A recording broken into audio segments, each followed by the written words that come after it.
119వ కీర్తన ఏమంటున్నాడు? Blessed are those whose ways are blameless అని అంటున్నాడు. అంటే ఆస్వాదింపబడిన వారు అని అంటున్నారు. ఎవరంట? ఎవరి మార్గములైతే నింద లేకుండా ఉంటాయో. ఇప్పుడు మన అందరం జీవిస్తున్నాం కదండి ఆయన కృపను బట్టి. మన జీవిత విధానాల్లో ఎవరైతే నింద లేకుండా జీవిస్తారో వాళ్ళు ఆస్వాదింపబడిన వాళ్ళు అని అంటున్నారు. అర్థమవుతుందండి? నింద లేకుండా జీవించటం. అబ్రహాంతో అన్నాడు దేవుడు ఒకసారి, ఏమన్నాడు? నా సన్నిధిలో నిందారహితుడు అని నడుచుకున్నాడు. ఆ మధ్యలో కొంత సమయం అబ్రహాంతో దేవుడు మాట్లాడలేదు. ఆయన గొప్ప సంతానంగా చేస్తానని చెప్పిన తర్వాత తన భార్య మాటిని హాగరుతోటి వెళ్ళినట్టుగా మనం చూస్తున్నాం. అది దేవుని చిత్తం కాదు అట్లా వెళ్ళాలనేది. అలాగ సంతానాన్ని ఇస్తాననేది దేవుడి ఉద్దేశం కాదు. అయినా సరే అబ్రహాము తన భార్య మాటిని అలా వెళ్ళటం జరిగింది. అలా వెళ్ళిన తర్వాతే దేవుడు కొన్ని దినాలు అబ్రహాంతో మాట్లాడుకుంటూ ఉంటాం. దాని తర్వాత మాట్లాడిన మొదటి మాటే ఇది, నా సన్నిధిలో నిందారహితుడివై ఉండాలి, నేను నీకు తోడుగా ఉండాలి, నేను నా కృపను బట్టి నేను ఎన్నుకున్నాను. అవునండి, నా కృపను బట్టి నేను ఎన్నుకున్నాను. నిన్ను పట్టుకొని నన్ను నేను జనాలకి తెలియపరుచుకోవాలి. సమస్త మానవాళి పోగొట్టుకున్న స్థితిని నేను మరలా వారికి దయచేయాలి. కాబట్టి నేను నీకు తోడుగా ఉండి నిన్ను నడిపించాలి అని అంటే నువ్వు ఎలా ఉండాలంట? నిందారహితుడుగా ఉండాలి. నువ్వు ఎలా పడితే అలా ఉంటే నేను నీతో పాటు రాలేను అంటున్నాడు. దేవుడు మనతో పాటు నడవాలి, తన చిత్తానుసారంగా దేవుడు మనం నడిపించాలి అని అంటే మనం ఎలా ఉండాలంట? నిందారహితులుగా, పరిశుద్ధులుగా, వాక్యానుసారంగానే మనం ఉండాలి. ఆయన మనతో పాటు ఉండే కంఫర్ట్ను మనం కలిగించాలన్నమాట. దేవుడు మనతో పాటు ఉండేటట్టుగా ఆయనకు ఒక సౌకర్యాన్ని మనం కలిగించాలి. అర్థమవుతుందండి? మన వాక్యానుసారంగా లేకుండా మనం లోకానుసారంగా ఉండేటప్పుడు దేవుడు మన దగ్గర కంఫర్ట్గా ఉండలేడు. చెప్పాడు కదా మోషేతో, ఏమన్నాడు?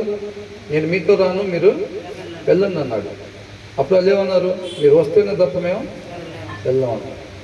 మీరు ఉండే విధానం, మీరు జీవించే విధానం ఏదైతే ఉందో అది నేను మీతో పాటు ఉండటానికి నాకు అవకాశం ఉండట్లేదు. నేను అలా ఉండలేకపోతున్నాను. నేను మీతో పాటు వచ్చాను అని అంటే నేను న్యాయాన్ని బట్టి తీర్పు తీర్చేవాడిని. కాబట్టి మీరు చేసే పనులను బట్టి నేను మిమ్మల్ని మధ్యలోనే సంహరిస్తాను. కాబట్టి నేను మీతో పాటు రానని చెప్పాడు. అవునండి, అబ్రహాంతో నేను చెప్తున్నాడా? నిందారహితుడుగా ఉండు నువ్వు, లేకపోతే నేను నీతో పాటు వచ్చే పరిస్థితి ఉండదు. సౌలుకి ఎలాగైతే చెప్పాడో సౌలు కూడా అలాగే చేశాడు కదా. అవిధేయత చూపించినప్పుడు మరలా వచ్చే అవకాశం ఇచ్చాడు. మరలా వచ్చే అవకాశం ఇచ్చాడు. అమాలేకీయుల మొత్తాన్ని చంపేసేమని చెప్పి మళ్ళీ అవకాశం ఇస్తే అయినా కానీ సౌలు దాన్ని నిలబెట్టుకోలేడు. అబ్రహాంతో కూడా అట్లా చెప్పాడు, నేను నీతో పాటు ఉండాలంటే నువ్వు నింద లేకుండా ఉండాలి. నువ్వు ఎట్లా పడితే అట్లా లోకస్తుడిగా ఉంటే నేను నీతో పాటు ఉండలేను అని అన్నాడు అన్నమాట. దానికి అబ్రహాము దాన్ని జాగ్రత్తగా తీసుకొని ముందుకి వెళ్ళాడు. ఒకవేళ అబ్రహాం కానీ అలా తీసుకోకపోయి ఉంటే మళ్ళా ఇప్పుడు సౌలులాగా మళ్ళీ తప్పులు చేస్తూ ఉంటే సౌలుని దేవుడు విడిచిపెట్టేశాడా లేదా? విడిచిపెట్టేశాడు. విధేయత చూపించకపోతే దేవుడు విడిచిపెట్టేస్తాడు. తర్వాత దావీదుని అనుకున్నాడు, ఆయన చిత్తాన్ని నెరవేర్చుకుంటా. ఆయన గొప్ప ప్రణాళికలో మన జీవితాలనే ఒక చిన్న పాత్రలుగా ఉన్నాయి. అది ఏ రీతిగా విధేయతని కనపరిచి ఆయన నామాన్ని మహింపరచాలో ఆ రీతిగా విధేయతని కనపరిచి మన నామాన్ని మహింపరిచేవారుగా ఉండాలి. అర్థమవుతుంది? అందరూ ధ్యాస ఇక్కడ పెట్టాలి, సరేనా? కాబట్టి మనం అలాగా విధేయతని కనపరిచే వాళ్ళుగా ఉండాలన్నమాట. దేవుడి యొక్క గొప్ప ప్రణాళికలో మనం అందరం కూడా భాగస్తులం.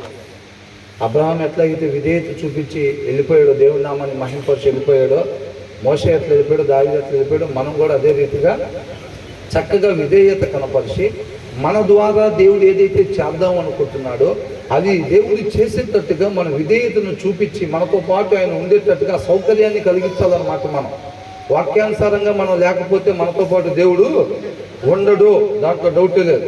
మీరు నా మాట ప్రకారం ఉంటే నేను తండ్రి మీతో పాటు ఉంటాను అన్నాడు. మన పుట్టు క్రైస్తవులు అయినప్పటికీ కూడా మనం 3 ఆరాధనలకి పోయినా వాక్యాన్ని అనుసరించేవారుగా లేకపోతే దేవుడు మనకి తోడుగా ఉండడు. ఆ విషయాన్ని చెప్తున్నాడు అన్నమాట. అప్పుడు అన్నాడు ఆగతో వెళ్ళినప్పుడు ఆ మాటని చెప్పాడు. ఏమన్నాడు? నింద లేకుండా ఎవరి మార్గాలైతే ఉంటాయో వాళ్ళు ఆశీర్వదింపబడతారు అని అంటున్నాడు. అర్థమవుతుందండి.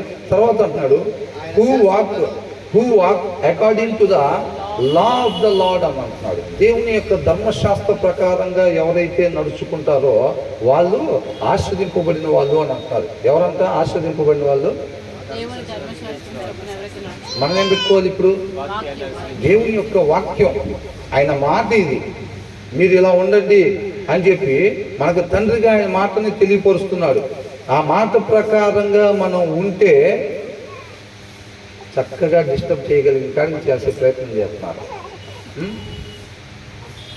కొంతమంది శ్రద్ధగా వెళ్తున్నారు, వాళ్ళకి ఇబ్బంది కలగకూడదు కదా. నేను అనేది పెద్దోళ్ళు అండి. పిల్లలు చక్కగా పిల్లల దారిని పిల్లలు ఉంటారు, పెద్దోళ్ళలాగా పెద్దోళ్ళు మనం ఉండాలి. ఏమంటున్నారు? Who walk according to the law of the lord. దేవుని యొక్క ధర్మశాస్త్ర ప్రకారం ఎవరైతే నడుచుకుంటారో వాళ్ళు ఆశీర్వదింపబడిన వాళ్ళు అంటున్నారు. అప్పుడు వాళ్ళకి ధర్మశాస్త్రం మాత్రమే ఉంది, మనకి వాళ్ళ కొత్త నిబంధన ఉంది. మనం ఇప్పుడు ఆశీర్వదింపబడిన వారిగా ఉండాలంటే మనం ఎలా నడుచుకోవాలి? వాక్యాన్ని అనుసరించి నడుచుకున్నప్పుడే మనం ఆశీర్వదింపబడిన వారిగా ఉంటాము. తండ్రి యొక్క ఉద్దేశాన్ని తెలియపరుస్తూ ఉన్నాడు మనకి, అవునా? మనం ఆశీర్వదింపబడిన వారిగా ఉండాలంటే వాక్యాన్ని అనుసరించే వారిగా మనం ఉండాలి. తర్వాత అంటున్నాడు, blessed are those who keep his statutes అని అంటున్నాడు, అవునా? And seek him with all their heart అని అంటున్నాడు. తెలుగులో ఏమనుంది? ఆయన శాసనములను గైకొనొచ్చు. ఏం చేయాలంట? ఆయన శాసనములను గైకొనటం అంటే చేయటం, అనుసరించటం. ఆయన శాసనాల ప్రకారంగా ఎవరైతే నడుస్తారో అది మనం ఏం పెట్టుకోవాలి? ఆయన వాక్య ప్రకారంగా ఎవరైతే నడుచుకుంటారో ఎలాగ నడుచుకోవాలంట? పూర్ణ హృదయంతో. పూర్ణ హృదయం అంటే హోల్ హార్టెడ్గా, అంటే మొత్తం హృదయంతో. ఇప్పుడు కొంతమంది ఏం చేస్తారు? డ్రైవింగ్ చేసేటప్పుడు కొద్దిగా ధ్యాస ఇటు, కొద్దిగా ధ్యాస అటు ఇటు, లేదా వచ్చే పాటల మీద దేని మీద పెట్టుకొని వెళ్తూ ఉంటారు. కొద్దిసేపు దానికి డివైడర్ దాటి అవతల పోవటం, కొద్దిసేపు మళ్ళీ యువతలకు రావటం, వాళ్ళ ప్రయాణాలు అంతట్లాగా కొనసాగుతూ ఉంటాయి. కొంతమంది కూడా ఏం చేస్తారు? ఒక్కోసారి వాక్యానుసారంగా నడుచుకుంటూ ఉంటారు, ఒక్కోసారి మళ్ళీ లోకంలోకి వెళ్ళిపోతూ ఉంటారు. కొద్దిసేపు ప్రయాణం గడ్డిలో, కొద్దిసేపు రోడ్డు మీద. ధ్యాస సరిగ్గా కాన్సన్ట్రేషన్ 100% పెట్టలేదు అనుకోండి, ఏమైంది? డ్రైవింగ్ చక్కగా రోడ్డు మీద వెళ్ళిపోతూ ఉంటుందా? అలా వెళ్ళింది. నేను ఒకసారి గుంటూరు నుంచి కారు వేసుకొని వస్తా, హైవే ఎక్కేటప్పుడు చక్కగా ఇన్ని సీడీలు ఉన్నాయి, కారులో ఇన్ని సీడీలు ఉన్నాయి, నేను ఒక్కనే వస్తున్నాను. ఇన్ని సీడీలు ఉంటే చక్కగా ఏదైనా మంచి పాట పెట్టుకున్నాం, సిటీలో నుంచి బయటకు వచ్చి ఇంకా హైవే ఎక్కుతున్నాం కదా, పాటలు పెట్టుకుంటే చక్కగా ఇటు రావచ్చు అని చెప్పి నేను ఆ పక్కన ఉన్నది డోర్ ఓపెన్ చేసి, పక్క సీటు ముందు ఉన్నది ఓపెన్ చేసి సీట్లో వేసుకొని ఏది బాగుంటుందని చెప్పి డ్రైవింగ్ చేసుకుంటూ ఒకసారి ఏది బాగుంటుందని నేను చూసేసరికి దడమని సౌండ్ వస్తుంది. ఏంటి ఎట్లా సౌండ్ వస్తుందని నేను తిరిగి అప్పటికే గడ్డిలో వెళ్తాను కారు. రోడ్డు పక్కన ఆయన కృపను బట్టి ఏముంది? రోడ్డు పక్కన ఒక్కొక్కసారి ఎలా ఉంటుంది? అది ఫ్లైఓవర్లు కావచ్చు, లేకపోతే పక్కన గుంటలు ఉండొచ్చు, కాలువలు ఉండొచ్చు, ఏమైనా ఉండొచ్చు. అదేమైందంటే పక్కన రోడ్డు పక్కన అలాగే ప్లెయిన్గా ఉంది, రోడ్డు లెవెల్కే ప్లెయిన్గా ఉంది, కాకపోతే రోడ్డు లేకుండా గడ్డి ఉందన్నమాట మొత్తం. నేను ఆ సీడీలో ఏది సెలెక్ట్ చేసుకునే లోపలే అది దడదడమని సౌండ్ వస్తుంది, చూసే లోపల ఆల్రెడీ గడ్డిలో వెళ్ళిపోతుంది కాదు. నేను ఇమీడియట్గా రెండో చేయి పెట్టుకుని దాన్ని మళ్ళీ రోడ్డు మీదకి తీసుకుని వచ్చాను. కాన్సన్ట్రేషను దాని మీద లేదనుకోండి 100%, ఏమైంది? ఆ పక్కన అది గడ్డి లేకపోతే, నేల సమానంగా నేల లేదనుకోండి, ప్రమాదమేగా అది. అందుకని ఏంటంట 100% కాన్సన్ట్రేషన్ ఎప్పుడైనా డ్రైవింగ్ మీద ఉండాలి. అందుకని ఇక్కడ ఏమంటున్నాడు? పూర్ణ హృదయంతో. కొంతమంది ధ్యాస అదే అక్కడ ఉంది, కొంతమందికి ఇక్కడ ధ్యాస ఎక్కడో ఉంటుంది. కొద్దిగా మాత్రం దేవుడికి 20%, 30%, 40% దేవుడికి అప్పగిస్తూ ఉంటారు. అలా చేయొచ్చంట. అలా చేయొచ్చు. అయితే ఇక్కడ ఈ మాట రాసేవాళ్ళు కాదు, పూర్ణ హృదయంతో అనే మాటని రాసేవాళ్ళు కాదనమాట. కాబట్టి ఆయన వాక్య ప్రకారంగా శాసనములను గైకొనొచ్చు పూర్ణ హృదయముతో ఆయనను వెదకువారు ధన్యులు. పూర్ణ హృదయంతో ఆయన్ని వెతకాలంట. ఆయన వెతకటం అంటే ఏంటి? ఆయన ఎట్లా వెతుకుతాం? ఎక్కడ ఉంటాడో వెతుకుతాం? ఆయన వాక్యాన్ని, దేవుడిని దేవుడిగా తెలుసుకోవటమే ఆయన్ని వెతకటం. అర్థమవుతుంది. మనం అనుకున్నాం కదా, ఒక గుడ్డివాడు ఏనుగుని ఎట్లాగైతే తమిళవాడి కనుక్కొని అది ఏంటన్నది ఏనుగుని కాదు ఏ వస్తువు అయినా సరే ఎలా అయితే కనుక్కుంటాడో, మనం కూడా వాక్యం దగ్గర సమయాన్ని కేటాయించి ఆయన పాదాల చెంత సమయాన్ని కేటాయించి వాక్యాన్ని ధ్యానిస్తూ ఉంటే, యోబుకి ఎప్పుడైతే సత్యాన్ని సత్యంగా తెలుసుకున్నాడో ఏమన్నాడు, నేను నిన్ను కన్నులారా చూస్తున్నాను అని అంటున్నాడు. దేవుని కన్నులారా చూడటం, దేవుణ్ణి వెతకటం అని అంటే వాక్యాన్ని వాక్యంగా, దేవుని దేవునిగా తెలుసుకోవటం. ఒక సృష్టికర్తని ఒక సృష్టి తెలుసుకునే ప్రయత్నం చేయలేదు అంటే ఆ జీవితానికి ఒక అర్థం లేదు. ఇంకా మనం సృష్టించిన ఆయన గురించి మనం తెలుసుకోకపోతే, ఆ తెలుసుకోవాలనే ప్రయత్నం చేయకపోతే ఇంకా జీవితానికి అర్థం ఉంటుందా? ఏం ప్రయోజనం ఉండదు. ఇక్కడ ఎన్ని కోట్లు సంపాదించినా, ఎంత ఆరోగ్యంగా ఉన్నా వీటన్నిటికీ కూడా ప్రయోజనం ఏమీ లేదు. కాబట్టి ఏంటంటే మన పూర్ణ హృదయంతో ఆయన్ని వెతకాలి.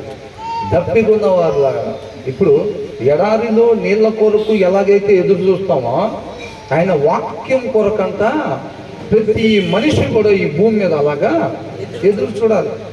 పొద్దున పూట, మధ్యాహ్నం, సాయంత్రం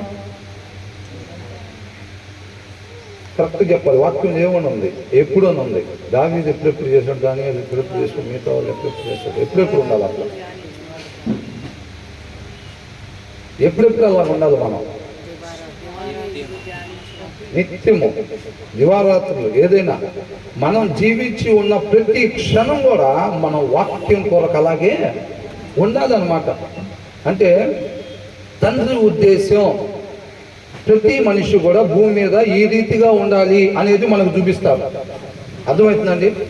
దానిని బట్టి మనం ఎటువైపు ఉన్నామో, ఎలా ఉన్నామో మనల్ని మనం చెక్ చేసుకోవాలి. ఇప్పుడు వీళ్ళు ఇట్లా ఉన్నారు, ప్రతి మనం అట్లా రాయబడుతుందా, ఏసేపు ఇట్లా ఉన్నాడు, సూర్య ఇట్లా ఉన్నాడు, ఆనంద్ ఇట్లా ఉన్నాడు, డాన్స్ ఇట్లా ఉన్నాడు, అట్లా ఉంటుందా? ఏముంటుంది? దేవుడు మాట్లాడే విధానం ఏంటి? ఎప్పుడైనా ఒక సత్యము అనేది ఇలాగుండాలి అనేది ఉంటుంది. దాంతో మనం ఉండే జీవితాన్ని కంపేర్ చేసుకోవాలన్నమాట. మనం ఎక్కడెక్కడైతే అటువైపు ఇటువైపు మరలిపోయి ఉన్నామో వాటిని మనం ఏం చేసుకోవాలి? సరి చేసుకోవాలి. దేవుడు ఒక మంచి మార్గాన్ని, సత్య మార్గాన్ని, ఈ భూమి మీద ఉండాల్సిన మనిషి ఉండాల్సిన ఒక చక్కటి మార్గాన్ని దేవుడు మన ముందు ఉంచుతాడు అనమాట. దాని ప్రకారం దానికి మనం అటో ఇటో మన జీవితాలు ఉంటున్నాయి అనుకోండి, వాటిని సరి చేసుకుని ఆ లైన్ మీదకు తెచ్చుకోండి. ఆ లైన్ మీదకి వచ్చిన ప్రతి ఒక్కడు నా దగ్గరికి చేరుకుంటాడు, యుగ యుగాలు నాతో పాటు ఉండేవాడిగా ఉంటాడని చెప్పి చెప్తూ ఉంటాడు అన్నమాట. అర్థమవుతుందండి. కాబట్టి అదే చెప్తున్నాడు. ఏమంటున్నాడు? ఈ పూర్ణ హృదయంతో ఆయనను వెతకువారు ధన్యులు, వాళ్ళు ఆస్వాదింపబడతారు అని అంటున్నారు అన్నమాట. మొదటి వచనంలో ఏమనుంది? ధర్మశాస్త్రాన్ని ఎవరైతే నింద లేకుండా జీవితంలో వాళ్ళ మార్గాలకు వెళ్తూ ఉంటారో వాళ్ళు ఆస్వాదింపబడిన వాళ్ళంట. ధర్మశాస్త్ర ప్రకారంగా ఎవరైతే నడుచుకుంటారో వాళ్ళు ఆస్వాదింపబడిన వాళ్ళు. ఎవరైతే ఆయన ఆజ్ఞల ప్రకారంగా నడుచుకుంటూ ఉంటారో, శాసనాల ప్రకారం నడుచుకుంటూ ఉంటారో వాళ్ళు ఆస్వాదింపబడిన వాళ్ళు. And seek him with all their heart. మన పూర్ణ హృదయంతో, పూర్ణ హృదయంతో ఏమనుకున్నాం? పూర్ణ హృదయం అంటే ఏమనుకున్నాం?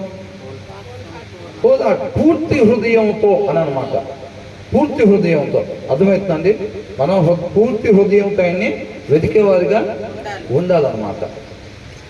కాబట్టి తినాలి అసలు చాలాసేపు అయిపోతుంది. అరగంట అవుతుంది, 2 గంటలు అవుతుంది, 3 గంటలు అవుతుంది. వెళ్ళాలి. కొంతమందికి కొన్ని ఇట్లా ఆనందాలు ఉంటాయి అన్నమాట. వాటి కోసం ఇప్పుడు వచ్చిద్దా ఆ టైము అనుకుంటూ ఉంటారు. అర్థమవుతుందండి. ప్రతి మనిషి ఉండాల్సింది ఏంటంట? వాక్యం చదవాలి. ఎప్పుడెప్పుడు ఆయన పాదాల చెంత దగ్గరికి వెళ్తానో, ఆయన కృప లేకుండా ఒకరిని ఆయన పాదాల చెంతకు దేవుడు చేసుకోడు. మనం ఆయన పాదాల చెంత చేరాలన్నా సరే ఆయన కృప ఉండాల్సిందే. వాళ్ళు ధన్యులు అని అంటున్నాడు. అంతకన్నా గొప్ప ప్రదేశం ఇంకోటి ఈ భూమి మీద లేదు. అది తిని రుచి చూస్తుంటేనే తెలిసిద్ది అది ఏంటనేది. అది గొప్ప భాగ్యం. ఆయన పాదాల చెంత సమయం గడపడం అనేది గొప్ప భాగ్యం. అర్థమవుతుందండి. దాని కొరకు ఆశపడే వాళ్ళకు ఉండాలి. దాని కొరకే మనం జీవించే వాళ్ళకు ఉండాలి. అర్థమవుతుందండి. దేవుని వాక్యానికి ఉన్న విలువ తండ్రి తన ఉద్దేశాన్ని తెలియపరుస్తున్నాడు అన్నమాట మనకి. దాని సీరియస్నెస్ని, దాని ప్రయారిటీని మనం అనుకుంటున్నాం అంతసేపుకి ఏముంది బ్రదర్ చెప్తున్నారుగా మీరు, అది సరిపోదా? మేము కూడా ఇంటికి వెళ్ళిన తర్వాత కొన్ని ఫోన్లో అవి పెట్టుకొని వింటూ ఉంటాం బ్రదర్, అది సరిపోదా? కొన్ని క్యాలెండర్లో చదువుతూ ఉంటాం, అది సరిపోదా అంటారా అని అనుకుంటారు. తన హృదయానుసరుడైన దావీదే వాక్యం లేకపోతే ఏమయ్యాడు? పడిపోయాడు. అవునండి. కాబట్టి మనం జాగ్రత్తగా ఉండాలి, మెలకువ కలిగి ఉండాలి, బుద్ధిగల కన్యకల్లాగా ఉండాలని చెప్పి ఆయన చెప్తా ఉన్నాడు. ఆ 3వ వచనంలో ఏమంటున్నాడు? ఎవరంట? ఎవరంట? మొదటి 2 వచనాల ప్రకారంగా ఎవరైతే ఉంటారో, అర్థమవుతుందండి? మొదటి 2 వచనాలు ప్రకారంగా ఇటువైపు ఇటు వినాలండి, ఇటు వినాలి. ఇప్పుడు మొదటి 2 వచనాలు ప్రకారంగా ఎవరైతే ఉంటారో వాళ్ళంట ఏమంటున్నాడు? దే డు నాట్ రాంగ్ అని అంటున్నాడు. ఏమంటున్నాడు ఇంగ్లీష్లో? మొదటి 2 వచనాలు ప్రకారం ఎవరైతే నడుచుకుంటారో they do not wrong but follow his. చదవట్లేదా? ఇంగ్లీష్లో ఎవరు తీయలేదా?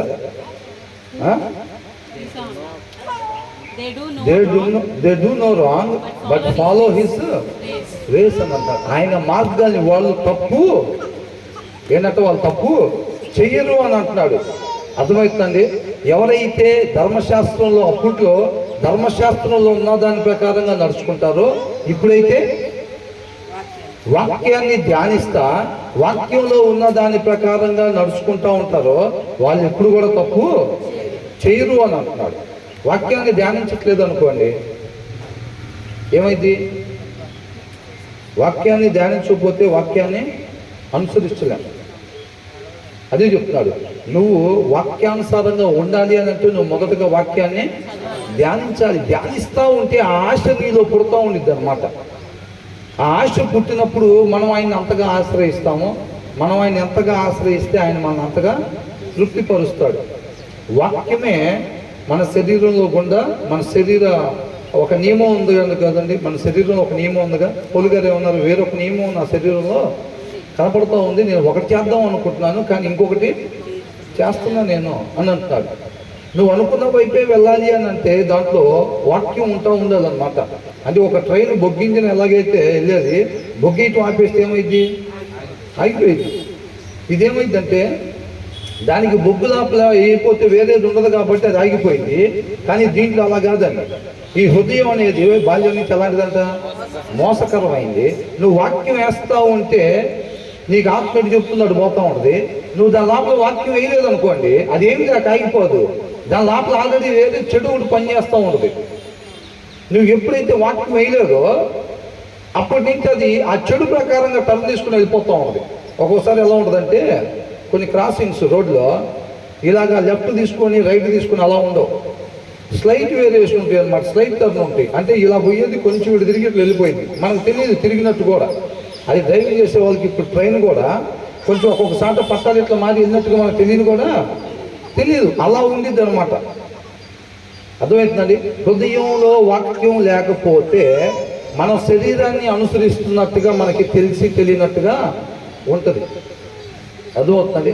కాబట్టి మన ఆత్మీయ జీవితాల్లో ఆ ట్రైన్లోకి ఎలాగైతే మనం బొగ్గేసుకుంటా దాన్ని పంపిస్తూ ఉంటామో మన హృదయాల్లో కూడా నిత్యము వాక్యాన్ని వేస్తూ ఉంటేనే అది ఆ లైన్ మీద పోతూ ఉంటుంది అనమాట. మన హృదయానికి ఉన్నది ఏంటంటే మనం ఎప్పుడైతే వాక్యం వేయమో అది ఆ లైన్ అనే ట్రాక్ నుంచి దిగిపోతూ ఉంటుంది. ఒకటే గుర్తు ఏంటంట, మన హృదయంలోకి వాక్యాన్ని ఎప్పుడైతే వేయమో అది ఆ లైన్ మీద నుంచి దిగిపోతూ ఉంటుంది అనమాట. అది దాన్ని మనం ఏం చేయాలని అంటే ఎనీ టైం వాక్యం వేస్తా దాన్ని లైన్ మీద వెళ్ళేటట్టుగా చూసుకోవాలి. ఆ లైన్ ఎక్కడికి తీసుకెళ్ళిద్ది? నిత్య జీవానికి తీసుకెళ్ళేది. అవునండి. మన వాక్యం వేయటం ఆపేస్తే, నిర్లక్ష్యం చేసి దాని ప్రాధాన్యత తెలుసుకోకుండా కొంత లోకం వైపు చూడటం వల్ల ఏం చేస్తాం? వాక్యాన్ని వేయం. వాక్యాన్ని అయిపోతే ఏమైంది? అది చిన్నగా ఇప్పుడు రోడ్డు ఎంత కడలుపు ఉందనుకోండి, అవునా? జనరల్ రోడ్డు ఎంత వేస్తారు? 3-4 వాహనాలు వెళ్ళేటట్టుగా వేస్తారు. కానీ కారు మధ్యలో ఉంటుంది, మధ్యలో వెళ్తూ ఉంటుంది. మనం ఎప్పుడైతే బొగ్గు వేయటం ఆపేస్తామో, బొగ్గు అంటే ఏంటి? వాక్యం వేయటం ఆపేస్తామో అది చిన్నగా లైన్ దిగటానికి ఒక ఇంటికి వెళ్ళిపోతూ ఉంటుంది. అది మనం గమనించుకోం. అని నేను చదవలేదు, ఏమైంది? మొన్న చదివిన రోజు ఎట్లుందో నిన్న కూడా అంతే ఉంది కదా మనకి. ఇవాళ అంతసేపుకి చదవాల్సిన అవసరం ఏముంది? అట్లయితే మొన్న నిన్న ఒకటే రీతిగా మనకు జరిగినప్పుడు ఇవాళ అంతసేపు అవసరమే ఉంది అని అనుకుంటాం. కానీ ఆ రోడ్లో మన రోడ్లోనే ఉన్నాం కదా అని అనుకుంటాం. కాకపోతే అది ఆల్రెడీ ఒక ఎడ్జ్కి వెళ్ళిపోతూ ఉంటుంది. నువ్వు ఎప్పుడైతే ఇవాళ కూడా చదవో అదేం చేసిద్ది? రోడ్డు దిగిపోయి మనకు తెలియదు. నువ్వేం చేస్తావు? మొన్న నిన్న ఇవాళ ఒకటేలా గడిచింది అనుకుంటాం. కానీ పని జరుగుతూనే వెళ్ళిపోతాం ఒకటి. ఇక తర్వాత ఇంకా అక్కడి నుంచి దిగది దాని దారిని కూడా అది పోతాం. అది మనం ఏమనుకుంటాం? నెలలో మునిగిలేసాం కదా, ఆయన మనకు దూతల్ని కాపలా పెట్టే ఉంటాడు పెడతాడా? మనం అనుకునేది కాదు సత్యం, ఆయన మాట్లాడేది సత్యం. మనం ఏమనుకుంటాం? అప్పట్లో కూడా వాళ్ళు ఎలా మోసపోయారు అంటే నెబుకద్నెజరు దగ్గరికి, అష్షూరు దగ్గరికి ఎలాగా బానిసలకు వెళ్ళిపోయారంటే, అబద్ధ ప్రవక్తలు ఏం కాదు, అంతా బాగానే ఉంది, మనం అంత లైన్ మీదే ఉన్నాం, దేవుడు మనకు తోడుగానే ఉన్నాడు, కరెక్ట్గానే వెళ్తున్నాం మన ఆత్మీయ జీవితంలో అని చెప్పి వాళ్ళు మోసం చేశారు. ఆయన ప్రవక్తలను ఎన్నుకొని ఆయన చెప్తా ఉన్నాడు, లేదు మీరు తప్పుడు మార్గంలో వెళ్తున్నారు, మీ పద్ధతి మార్చుకోకపోతే మాత్రం మీరు ఖచ్చితంగా ఆయన ఉగ్రతకు గురవుతారు అని చెప్తుంటే, వాడు అబద్ధం చెబుతున్నాడు, వాడు మాటను బాగా మనం అంతా రైట్ వేలోనే ఉన్నామని చెప్పి అబద్ధ ప్రవక్తలు అందరూ చెప్తుంటే, వీళ్ళు దాన్ని నమ్మి దాని ప్రకారం ఉండేసరికి ఇంకెంత చెప్పినా వినలేదు. ప్రతి దినం పెద్దల కడనే లేచి ఆయన ప్రవక్తలను పంపిస్తుంటే కూడా ఇలా ఆయన మాటని పట్టించుకోలేదు. పట్టించుకోకపోతే ఏమయ్యారు? బానిసలుగా వెళ్ళిపోయారు. అవునా కదండి? కాబట్టి మనం కూడా ప్రతి దినం వాక్యాన్ని ధ్యానించాలి. బైబిల్లో ఒక 2 వచనాలు 3 వచనాలు దానికి కేటాయించారంటే దాని ప్రాధాన్యత ఏందనుకున్నారు? దాని ప్రాధాన్యత ఏందనుకున్నారు? అసలు 3 వచనాలు దానికే కేటాయించారంటే 3 వచనాలు కాదు, ఇప్పుడు మనం ధ్యానించుకునే వచనాలు మొత్తం దాని గురించే ఉంటాయి. దాని సీరియస్నెస్, దాని ప్రయారిటీని తెలియపరుస్తూ ఉంటాయి అన్నమాట. మనిషి జీవితంలో అది లేకుండా లేదు. ఇప్పుడు బొగ్గుతో నడిచే ట్రైన్ తయారు చేసామండి, కానీ బొగ్గు మాత్రం వేయలే, ట్రైన్ మొత్తం రెడీగా ఉంది. ఒక 500 కోట్లు పెట్టి తయారు చేసాం, లేదో 300 కోట్లు పెట్టి తయారు చేసాం, బొగ్గు మాత్రం ఇట్లా ఏంటంటారు? ఇంకా ఒక పెట్రోల్ కారు తయారు చేసాం, కారు మొత్తం కొనుక్కొచ్చాం, 18 లక్షలు పెట్టి కారు కొనుక్కొచ్చాం, పెట్రోల్ మాత్రం పోయట్లేదు దాంట్లో. అసలు దానివల్ల ఏమన్నా పనికొచ్చింది? అది ఏం లేదు. మనిషి జీవితంలో కూడా దేవుని వాక్యం లేకపోతే మనిషి జీవితం కూడా అంతే అంతే. దావీదుకి తెలిసిందా నేను రోడ్డు దిగిపోయి కింద ఉన్నానని? తెలీదా? తెలిస్తే ఏం చేసేవాడు? ఇమీడియట్గా దాంట్లో నూనె పోసుకోవడానికి ప్రయత్నం చేసేవాడు. మరి దావీదు దాంట్లో పరిస్థితి తప్పుందనంటే, దావీదే వాక్యం లేకపోతే దేవుని చిత్తాన్ని నెరవేర్చలేకపోయాడు, ఆయన నామాన్ని మహింపరచలేకపోయాడు అంటే అంతకన్నా గొప్పలో మనం. ఆ దావీదుకి అవసరం లేదు, మాకు లేదు, అవసరం లేదు, మేము అప్డేటెడ్, మేము వాక్యం లేకపోయినా సరే లైన్ మీద వెళ్ళే అప్డేటెడ్గా తయారు చేసింది మమ్మల్ని అంటారా? అట్లేమవుతుంది. అట్లా అప్డేటెడ్గా తయారు చేస్తే ఏళ్ళకోతి పాలకోతి అట్లా అట్లా కాదు. అవునా? తర్వాత ఏమంటున్నాడు?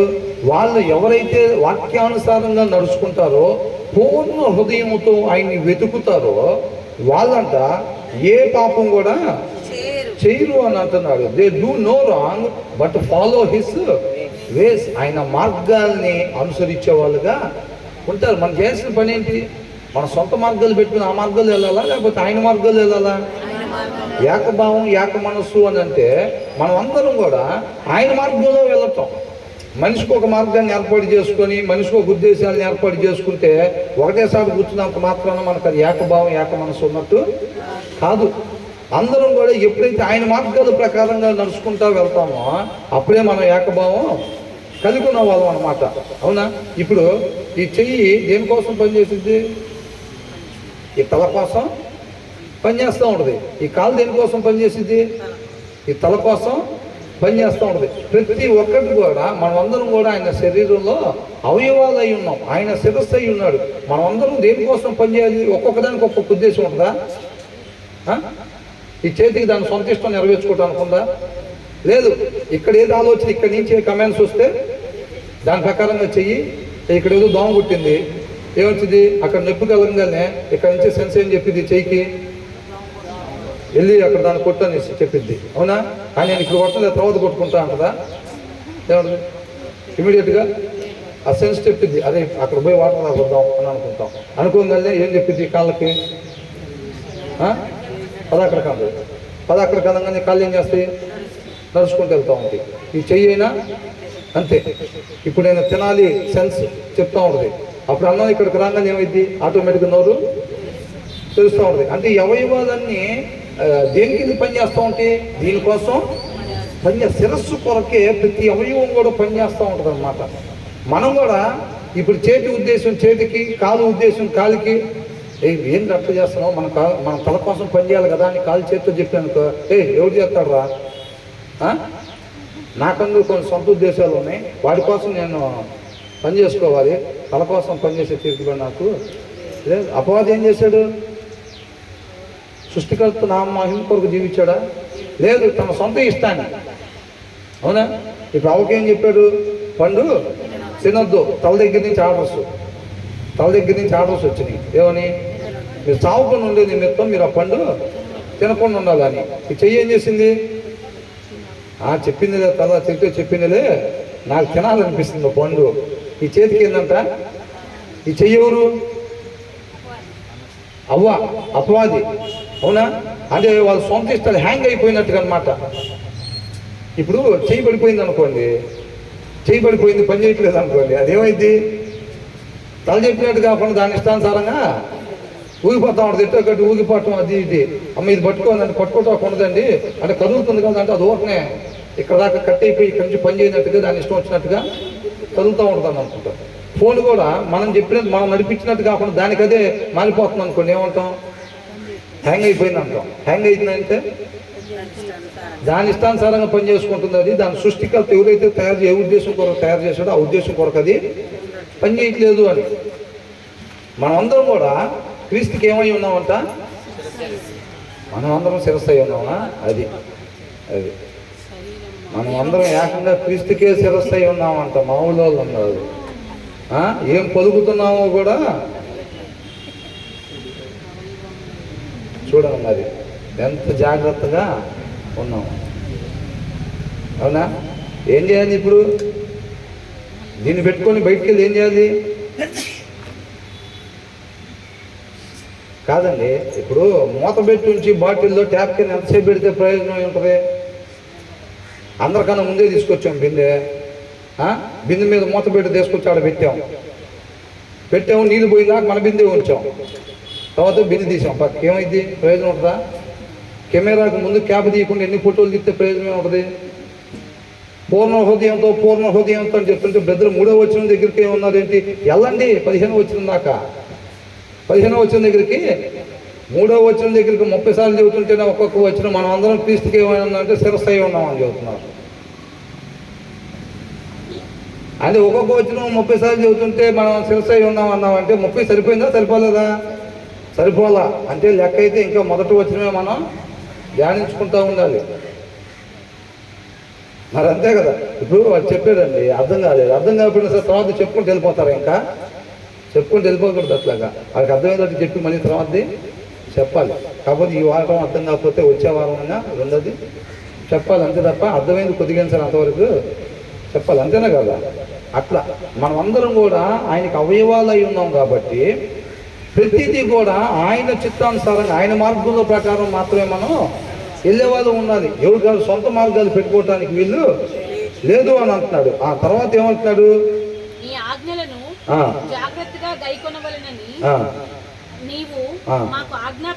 ఏమని ఆజ్ఞాపించాడంట? ఎవరి మాట ఇది?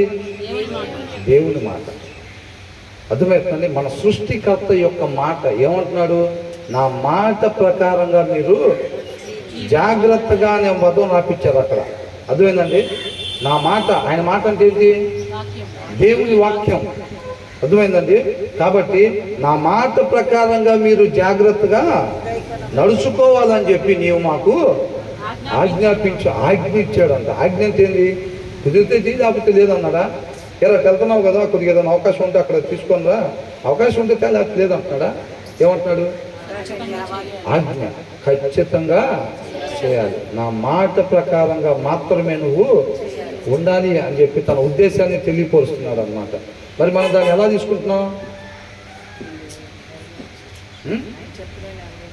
అది ఆయన మాట అంటున్నాం, తీసుకునేది ఎక్కడ పెడుతున్నాం? అవునా? 119 దావీదు 119 కీర్తన అసలు ఒక్కసారన్నా చదివారా జీవితం మొత్తంలో అంటే లెగవన్ చేతులు ఎన్ని? లెగవన్ చేతులు ఎన్నండి? మొత్తుకుంటున్నారు. బాక్సుల కాడ నిలబడి కూడా ఎందుకు వాక్యం చెప్పేది? బాక్సుల కాడ కూడా పాటలు పాడేది. దారి మొత్తం మీకు చెప్తే నమ్మరండి, అద్భుతమైన పాటలు. అసలు పాటల ద్వారా మార్పు చెందవచ్చు తెలుసా? మారు మనసు పొందండి, ఆలోచన మార్చుకోండి. ఆ ఒక్కొక్క పాట ఒక్కొక్క ప్రసంగం లాంటిది, ఒక సెమినార్ లాంటిది ఆ పాట. అలాంటి పాటలు పెట్టుకుంటూ వెళ్తున్నారు, మొత్తుకుంటున్నారు. అవునా? మనం మాత్రం బైబిల్ చూడండి, మనం ఏ స్థితిలో ఉన్నాం, ఎక్కడ మన స్థితిని తెలియపరుస్తుంది అన్నమాట. మన జీవితం అనే విధానం అక్కడ ఒక స్కేల్ పెట్టినప్పుడు, వాక్యం అనే స్కేల్ అక్కడ పెట్టినప్పుడు మనం ఎన్ని వంకలుగా ఉన్నాం అనేది, ఎక్కడెక్కడ రోడ్డుకి కిందకి దిగి కింద పక్కన ప్రయాణం చేసాము అనేది మనకి తెలియపరుస్తున్నాడు దేవుడు. ఆయన కృపను బట్టి ఆయన స్కేల్ పెట్టకపోతే అదే వంకర జీవితం. బ్రహ్మాండంగా వెళ్తున్నాను నేను లైన్ మీద అనుకొని, ఎవడు కాదు ఎవడు తెలిసిన దిక్కులో వాడు వెళ్ళిపోతా ఉండి, ఎక్కడికి అట్టు వెళ్తున్నాడు, ఇదే కరెక్ట్ నువ్వు వెళ్ళిపోతున్నావు చూసుకో అంటాడు. ఇది లేదనుకోండి ఏమంటాడు, నాదే కరెక్ట్ రా నువ్వు వెళ్ళిపోతున్నావు చూసుకో అని అంటాడు. వాడు అడిగితే ఇంకొకరిని చెప్తూ ఉంటాడు. ఇది లేకపోతే ఇప్పుడు ఇది ఉంది కదా, అట్లా చెప్పడానికి కుదిరిద్దా? నాది కరెక్ట్ నీది కరెక్ట్ అంట అనుకున్నదో, ఏది కరెక్టో దీంట్లో ప్రకారంగా చూసి సరి చేసుకుంటూ ఉండాలి అందరూ, అంతే కదా. ఆ తర్వాత ఏమంటున్నాడు, నీ వాక్య ప్రకారంగా మాత్రమే నువ్వు నడుచుకునేటట్టుగా, నా వాక్య ప్రకారంగా మాత్రమే నువ్వు నడుచుకునే వాళ్ళని మాకు ఆజ్ఞాపించున్నావు. ఆహా బా, ఎప్పుడంటారు ఆ పదం? మనకేమన్నా అట్లా కలుగుతుందా? ఆ బ్రదర్ మాకు బైబిల్ కాడ ఆహా ఓహోలు ఉండవు బ్రదర్, బిర్యానీలు కాడ తొందరగా తీసుకురండి, అసలు పొగలారిపోయేటట్టుకుని ఆహా ఎంత భాగ్యం, ఎప్పటి నుంచో అనుకుంటున్నా ప్లేట్లు ఇట్లా పెట్టుకొని తినాలని, ఎప్పటి నుంచో అనుకుంటున్నా ఇట్లాగా అని. బైబిల్ కాడ ఆహా అనే పదం మనకు వచ్చిందా? మరి అలా రావాలంటున్నాడు దేవుడు. ఉద్దేశం ఏంటంటే ఎందుకు రాపించాడు అది? ఆహా అనేది ఎందుకు రాపించాడు? మనకు ఆ ఫీల్ ఉండాలి, లేదా చెక్ చేసుకో అంటున్నాడు. ఉండాల్సిందైతే ఇది విధానం జీవితంలో. నేనేమంటున్నానంటే ఉండాల్సింది ఎలా ఉండాలి, మీ ఉద్దేశాలు మీ భావోద్రేకాలు ఎలా ఉండాలో నేను చెప్తా. అలా లేకపోతే సరి చేసుకోండి అంటున్నాడు. అర్థమవుతుందండి? ఏమంటున్నాడు? ఆహా నీ కట్టడలను గైకొనున్నట్లు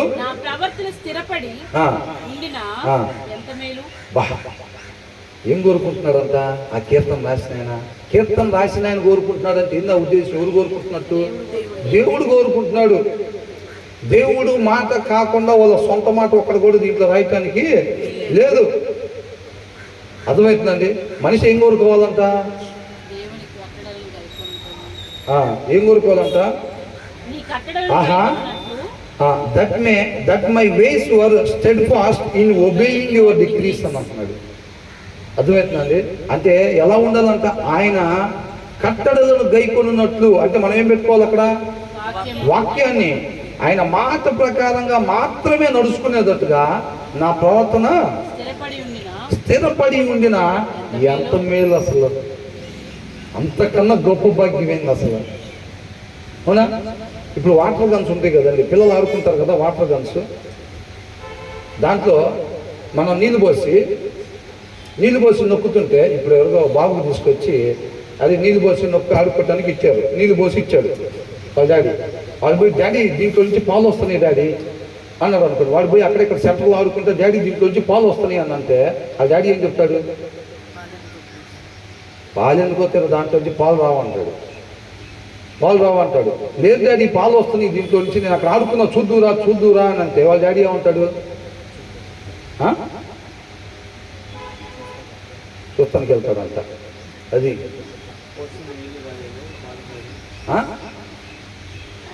అదే దాంట్లో నుంచి పాలు అసలు రావటానికి అవకాశమే లేదు. డాడీ వస్తున్నాయి డాడీ, లేదు పాలు కాదు, లేదు జ్యూస్ వస్తున్నాయి డాడీ దాంట్లో నుంచి. ఒరే రావురా అట్లాగా. ఎందుకని?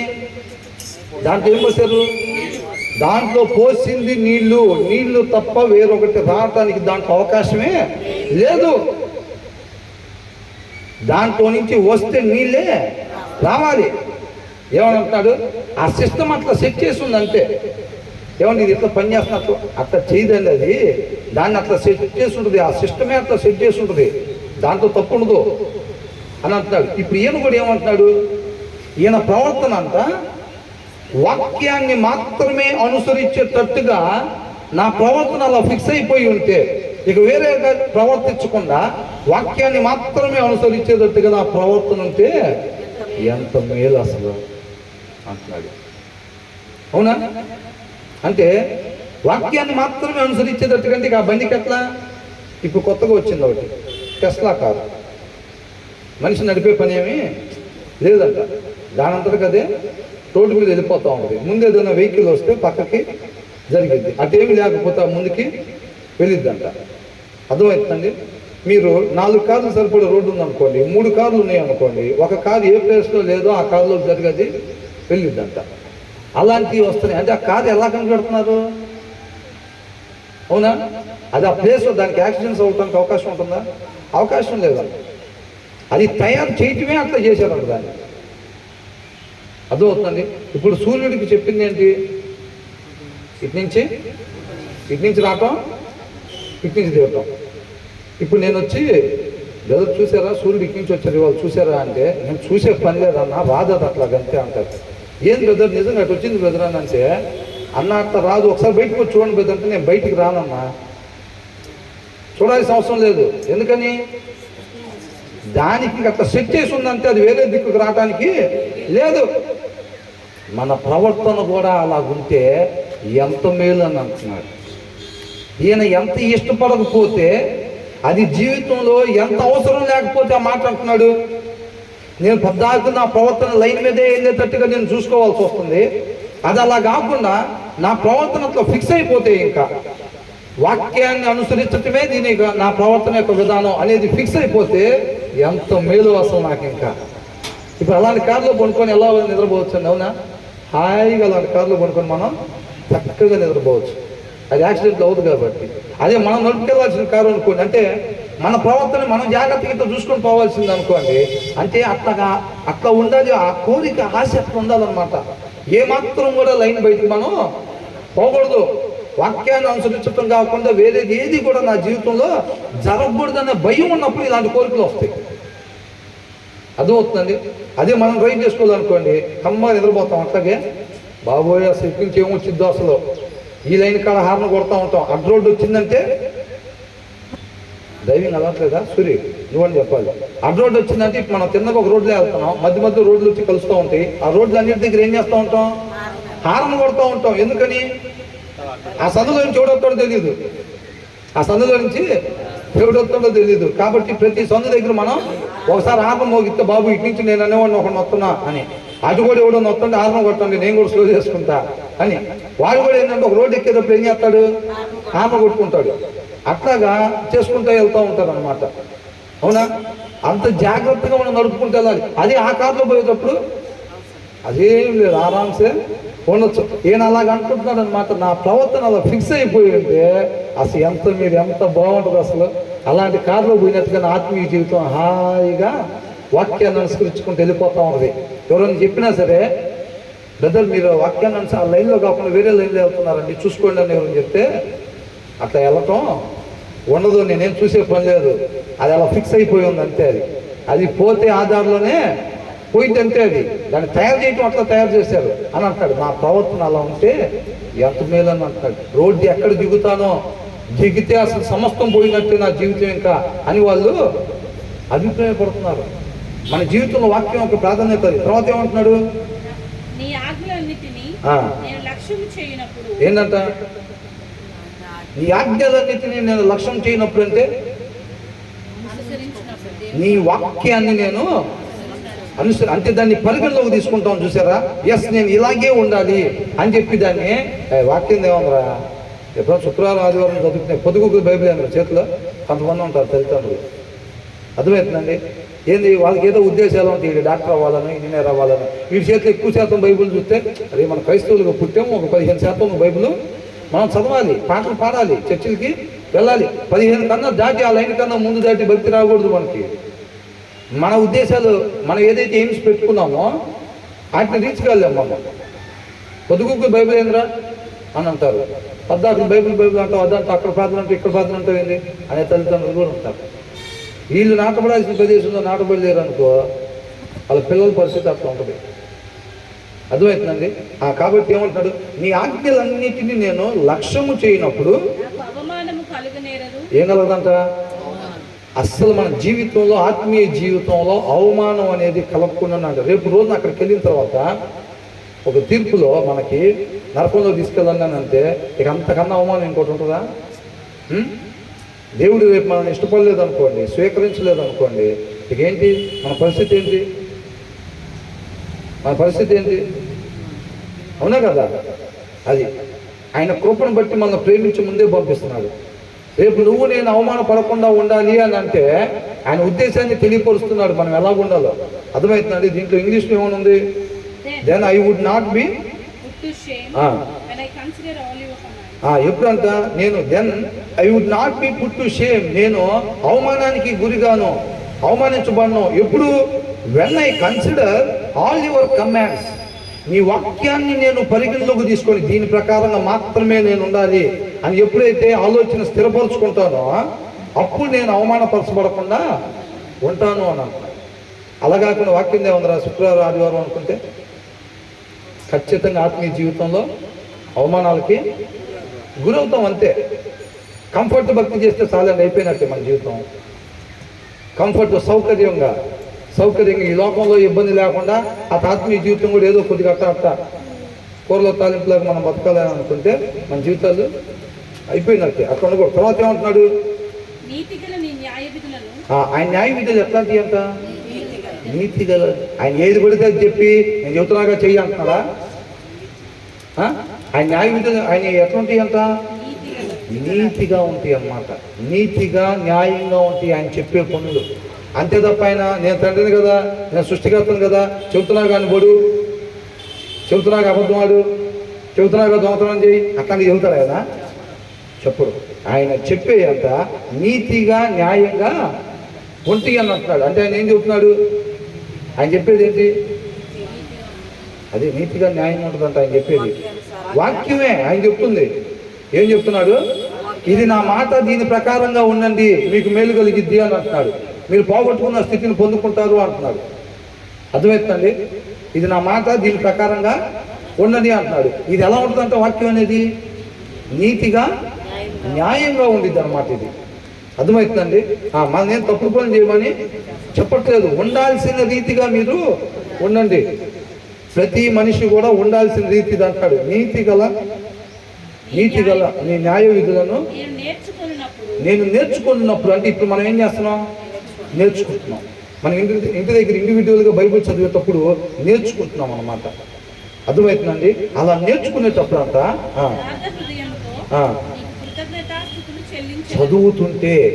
చదువుతుంటే దేవుని యొక్క గుణ లక్షణాలు, దేవుని దేవుడిగా మనం తెలుసుకుంటూ ఉంటాం. యోబు ఏం చేశాడు? దేవుని దేవుడిగా తెలుసుకున్నప్పుడు ఏం చేశాడు? అస్సలు నోటి మీద వేసుకున్న ఒక్క మాట కూడా మాట్లాడాలి. అర్థమవుతుందండి. ఆయనగా మహింపరుస్తాం అన్నమాట. ఆయన గురించి తెలియకపోతే ఏమన్నా ఇట్లాగే అలమరలో పెట్టేస్తూ ఉంటాం అంతే. అవునా కదా? మన కోసం ప్రాణం పెట్టిన ఆయన ఎక్కడ పెడతాం? అలమరలో పెడతాం, దిండి కింద పెడతాం, సంకలో పెడతాం. ఓపెన్ మాత్రం చేయాలి. ఓపెన్ మాత్రం దిండి కింద పెడితే బతికిచ్చిద్దా? సంకలో పెడితే బతికిచ్చిద్దా? బతికిచ్చదు. అవునా కదా? ఈ స్టోరీ తెలుసుకో. ఒక ఆయన గొడుగులు అమ్ముకుంటే కొనుక్కున్నారంట. ఇది తీసుకెళ్తే ఇదేం చేసిద్ది అని అంటే అందరూ కొనుక్కుంటున్నారు. ఏంటంటే ఇది వర్షం పడితే కాపాడిద్ది, వర్షం నీ మీద పడకుండా చూసిద్దని అంటే సరే నాకు కూడా ఒకటి ఏందని కొనుక్కున్నాడంట. ఇక్కడ వర్షం పడుతుంది. సరే ఎప్పుడు వర్షం పడి దారిలో పోతుంది, వర్షం పడిందంట. ఆయన దాన్ని తీసి ఇట్లా వాడాలన్న విషయం తెలియదు. ఆయన ఏం చేస్తాడు? గొడుగు పెట్టుకొని నడిచేదన్నట్టు సంకలో పెట్టుకుని వెళ్ళిపోతూ ఉంటారు కదా, సంకలో పెట్టుకుని వెళ్తున్నంత వర్షం ఉరుముకుందంట. ఉరుము నీకు చూసావా ఇది అంటున్నాడంట. ఉరుము నువ్వు ఎంత ఉరిగినా భయపడేదేమి లేదు, నువ్వు పడితే పడేది ఇక చినుకులు స్టార్ట్ అవబోతున్నాయి అంటే చినుకులు పడినా సరే ఇది ఉంది, ఏం కాదు, చుక్క కూడా నా మీద పడతలేదు అని అనుకున్నాడంట. అవి డైరెక్ట్గా రావటం మీద పడి ఫుల్గా తడిసిపోయాడంట. ఫుల్లు తడిసిపోతే ఎవరో మోసం చేశారు గొడుగులు అమ్మింది, వాడి కాడికి వెళ్ళి ముందు అంత చూడాలి, వర్షం నీ మీద పడకుండా ఇది కాపాడిద్దని చెప్పాడు అని చెప్పి ఏం చేశాడంట రత్నం వెళ్ళాడంట. మొత్తం తడిసిపోయి వెళ్తే ఏం తడిసిపోయొచ్చో గొడుగు ఉంది కదా అని అంటే, ఏం ఇచ్చిన గొడుగు మోసం చేసినాను ఎప్పుడు చేశాడు చేశానంటే, గొడుగు తీసేసుకున్నావా అంటే, గొడుగు తీసేసుకునేది ఏంటి నాతో పాటే ఉంది అన్నాను. నీతో పాటు ఉంటాం కదా దాన్ని ఓపెన్ చేసేసుకున్నావా అంట. అంటే వేసుకోలేదు, అట్లా వేసుకోలేదు అన్నారంట. అట్లా వేసుకోకపోతే నీకు కాదు ఎవరికైనా తడిసిపోతారు. బైబిల్ ఏం చేయాలంట, బైబిల్ ఓపెన్ చేసి చదివితే నిత్య జీవానికి పోతావు. నిత్య జీవానికి పోయి తెచ్చుకున్నానండి, దిండి కింద పెట్టుకున్నాను, సంకలో పెట్టుకున్నాను, మా ఇంటి దగ్గరే పెట్టుకున్నాను అని అంటే అట్ట కాదు బాబు గొడుగుని వాడేది. గొడుగున్న ప్రయోజనం ఏమీ లేదు. నిత్య జీవానికి తీసుకెళ్లే మార్గం ఆయన కృపను బట్టి మనకు అందుబాటులో ఉంది. ఒకప్పుడు అందరికాడు ఉండేది కాదు ఇది, ఆయన మహాకృప ప్రతి ఒక్కరి దగ్గరికి వచ్చింది.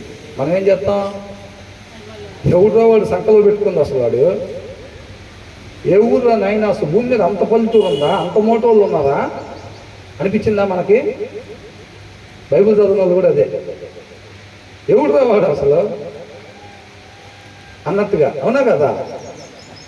బతికినంత కాలం బైబిల్ ఇంట్లోనే పెట్టుకొని వాడు బైబిల్ చదవకుండా నరకానికి వెళ్ళాడా? ఎవరు వాడు అసలు?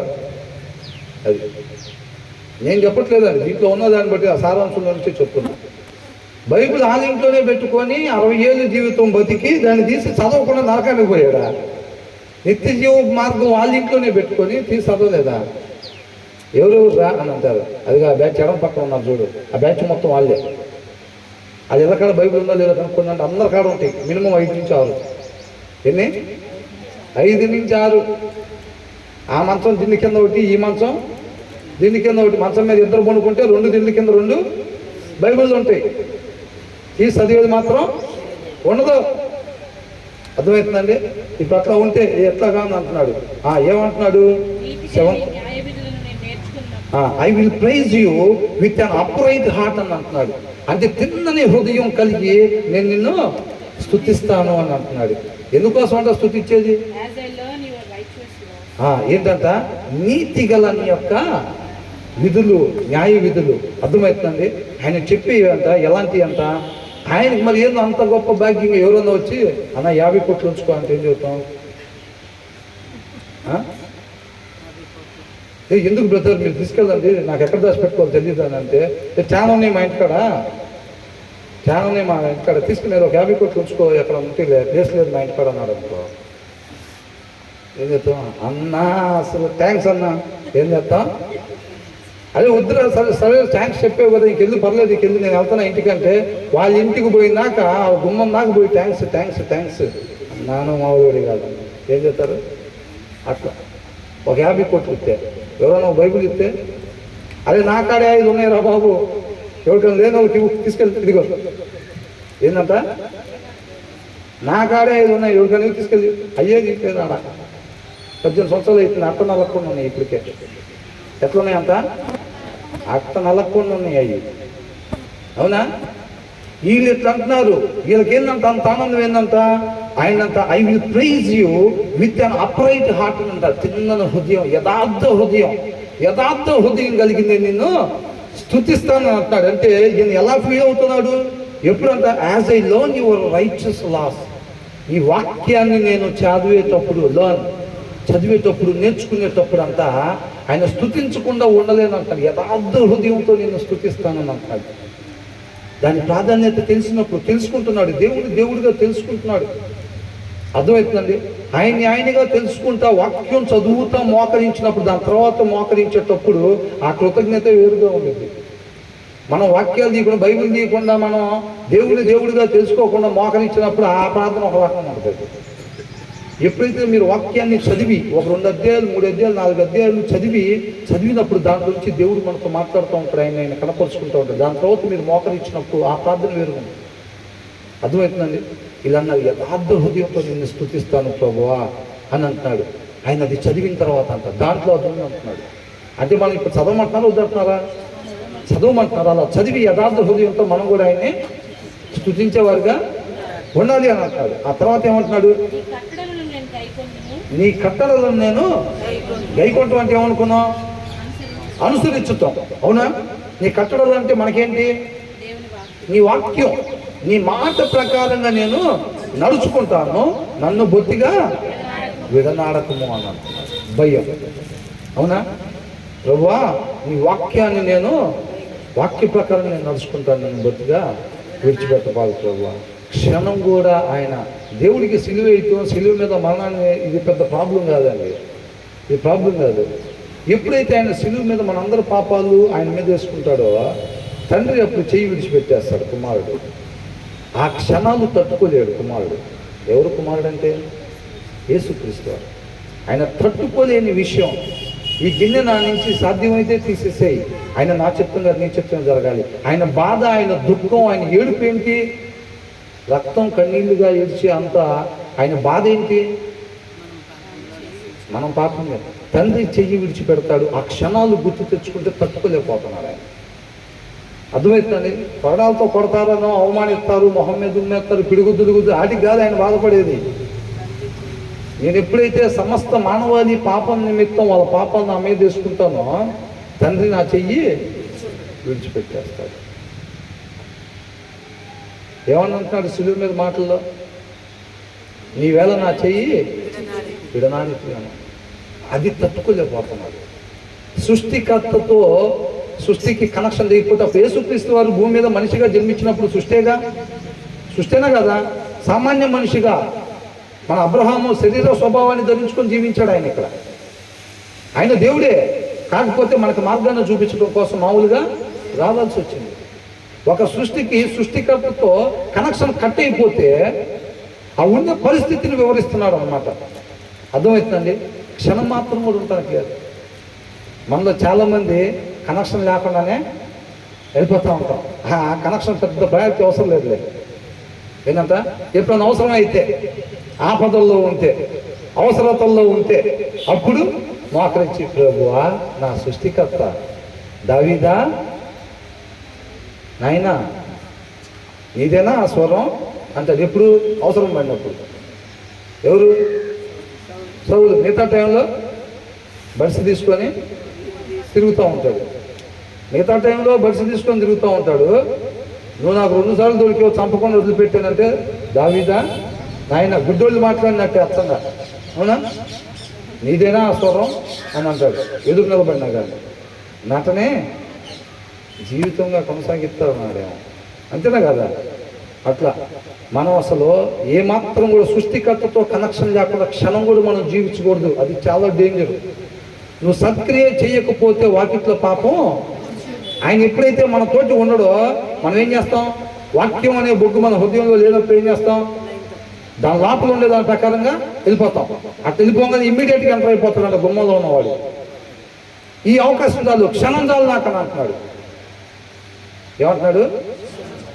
క్షణం చాలు, ఎనీ టైం రెడీగా ఉండండి. వాడు ఎనీ టైం రెడీగా ఉండండి. వాడి క్షణం అట్లా కనపడ్డాడంటే చాలు. దావీదుకి అట్లాగే మేడ మీదకి ఎక్కినప్పుడు, బాత్రూంలోకి వెళ్ళినప్పుడు, లేదా యుద్ధానికి వెళ్ళినప్పుడు, ఇంటి దగ్గర భోజనం చేసేటప్పుడు ఎక్కడ దొరికితే అక్కడ వేసేయండి అన్నట్టుగా. ఏంటంట? ఎప్పుడు వాక్యంలో హృదయం లేకుండా కనపడితే అక్కడ అటాక్ చేయటమే. అటాక్ చేశాడు పాపం చేసేటట్టుగా చేయటం. అది సృష్టికర్తతో కనెక్షన్ లేకపోతే మనకు జరిగే నష్టం. ఒకసారి జరిగింది చాలు. ఒకసారి తినద్దు పండు అంటే తిన్నాం. ఇప్పుడు అవుతుంది, ఇంకా కొనసాగుతుంది. ఇక మళ్ళీ అయ్యే తప్పులు చేసుకుంటా ఉంటే ఇక ప్రయోజనం ఉంటుందా? అది చెప్తున్నాడు అనమాట. ఏమంటున్నాడు? నీ కట్టడలను నేను గైకొన్నాను, నన్ను బొత్తిగా విడనాడవద్దు, విడిచిపెట్టబాదు ప్రభువా, నన్ను మాత్రం దయచేసి విడిచిపెట్టద్దు. విడిచిపెడితే నా పని అయిపోయింది. ఇంకా నా పని అయిపోయినట్టే. ఇంకా అది వీళ్ళ భయం. మనకున్న భయం. ఆయన కాళ్ళు ఇచ్చాడు, ఆయన విడిచిపెట్టిన నా ఇష్టాన్ని నెరవేర్చుకుంటూ భూమి మీద బ్రహ్మాండం తిరుగుతూ ఉంటారు అనుకుంటున్నావా? మన స్థితి, మన ఆలోచన ఎట్లా ఉందో చెక్ చేసుకోండి అని అంటున్నాడు. మీకు అదే ఉద్దేశం ఉందా?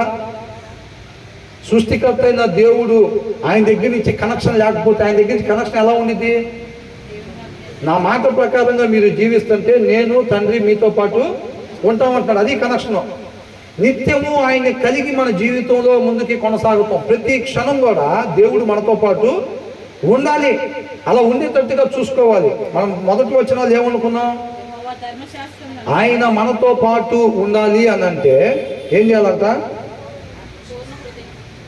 ఆయన మనతో పాటు ఉండాలంటే ఆ సౌకర్యం మనం కలిగించాలి. అవునా? ఒక్కొక్కరు చాలా భయంకరమైన పరిస్థితులు ఉంటాయి. బయట కూడా ఉండే పరిస్థితి కొంతమంది ఇళ్ళలో కాస్త బతికే ఉండలేము అక్కడ. ఎందుకని? అక్కడ ఉండే వాతావరణం ఉండదు. అవునా? కొంతమంది దగ్గర క్షణం కూడా ఉండే పరిస్థితి ఉండదు. లేకపోతే అట్లా ఎందుకని? అక్కడ ఎవరు ఉండటానికి లేకుండా అక్కడ సౌకర్యాన్ని పెట్టారు. దేవుడు కూడా మనతో పాటు ఉండాలి అంటే ఉండేటట్టుగా ఆ పరిశుద్ధత అనేది ఉంచాలి. అక్కడ పరిశుద్ధత లేకపోతే ఉండను అంటున్నాడు. చెప్పాడు కదా మోషేతో, నేను రాను మీతో పాటు, మీ ప్రవర్తన మీ జీవించే విధానాన్ని బట్టి నేను మీతో పాటు ఉండటానికి లేదు, నాకు ఇష్టంగానే ఉంది మీతో పాటు రావాలని, కాకపోతే మీరు అలా జీవించేటప్పుడు నేను మీతో పాటు రాకూడదు అని అంటున్నాడు. అవునా కదా? కాబట్టి అట్లా అంటున్నాడు. తర్వాత ఏమంటున్నాడు?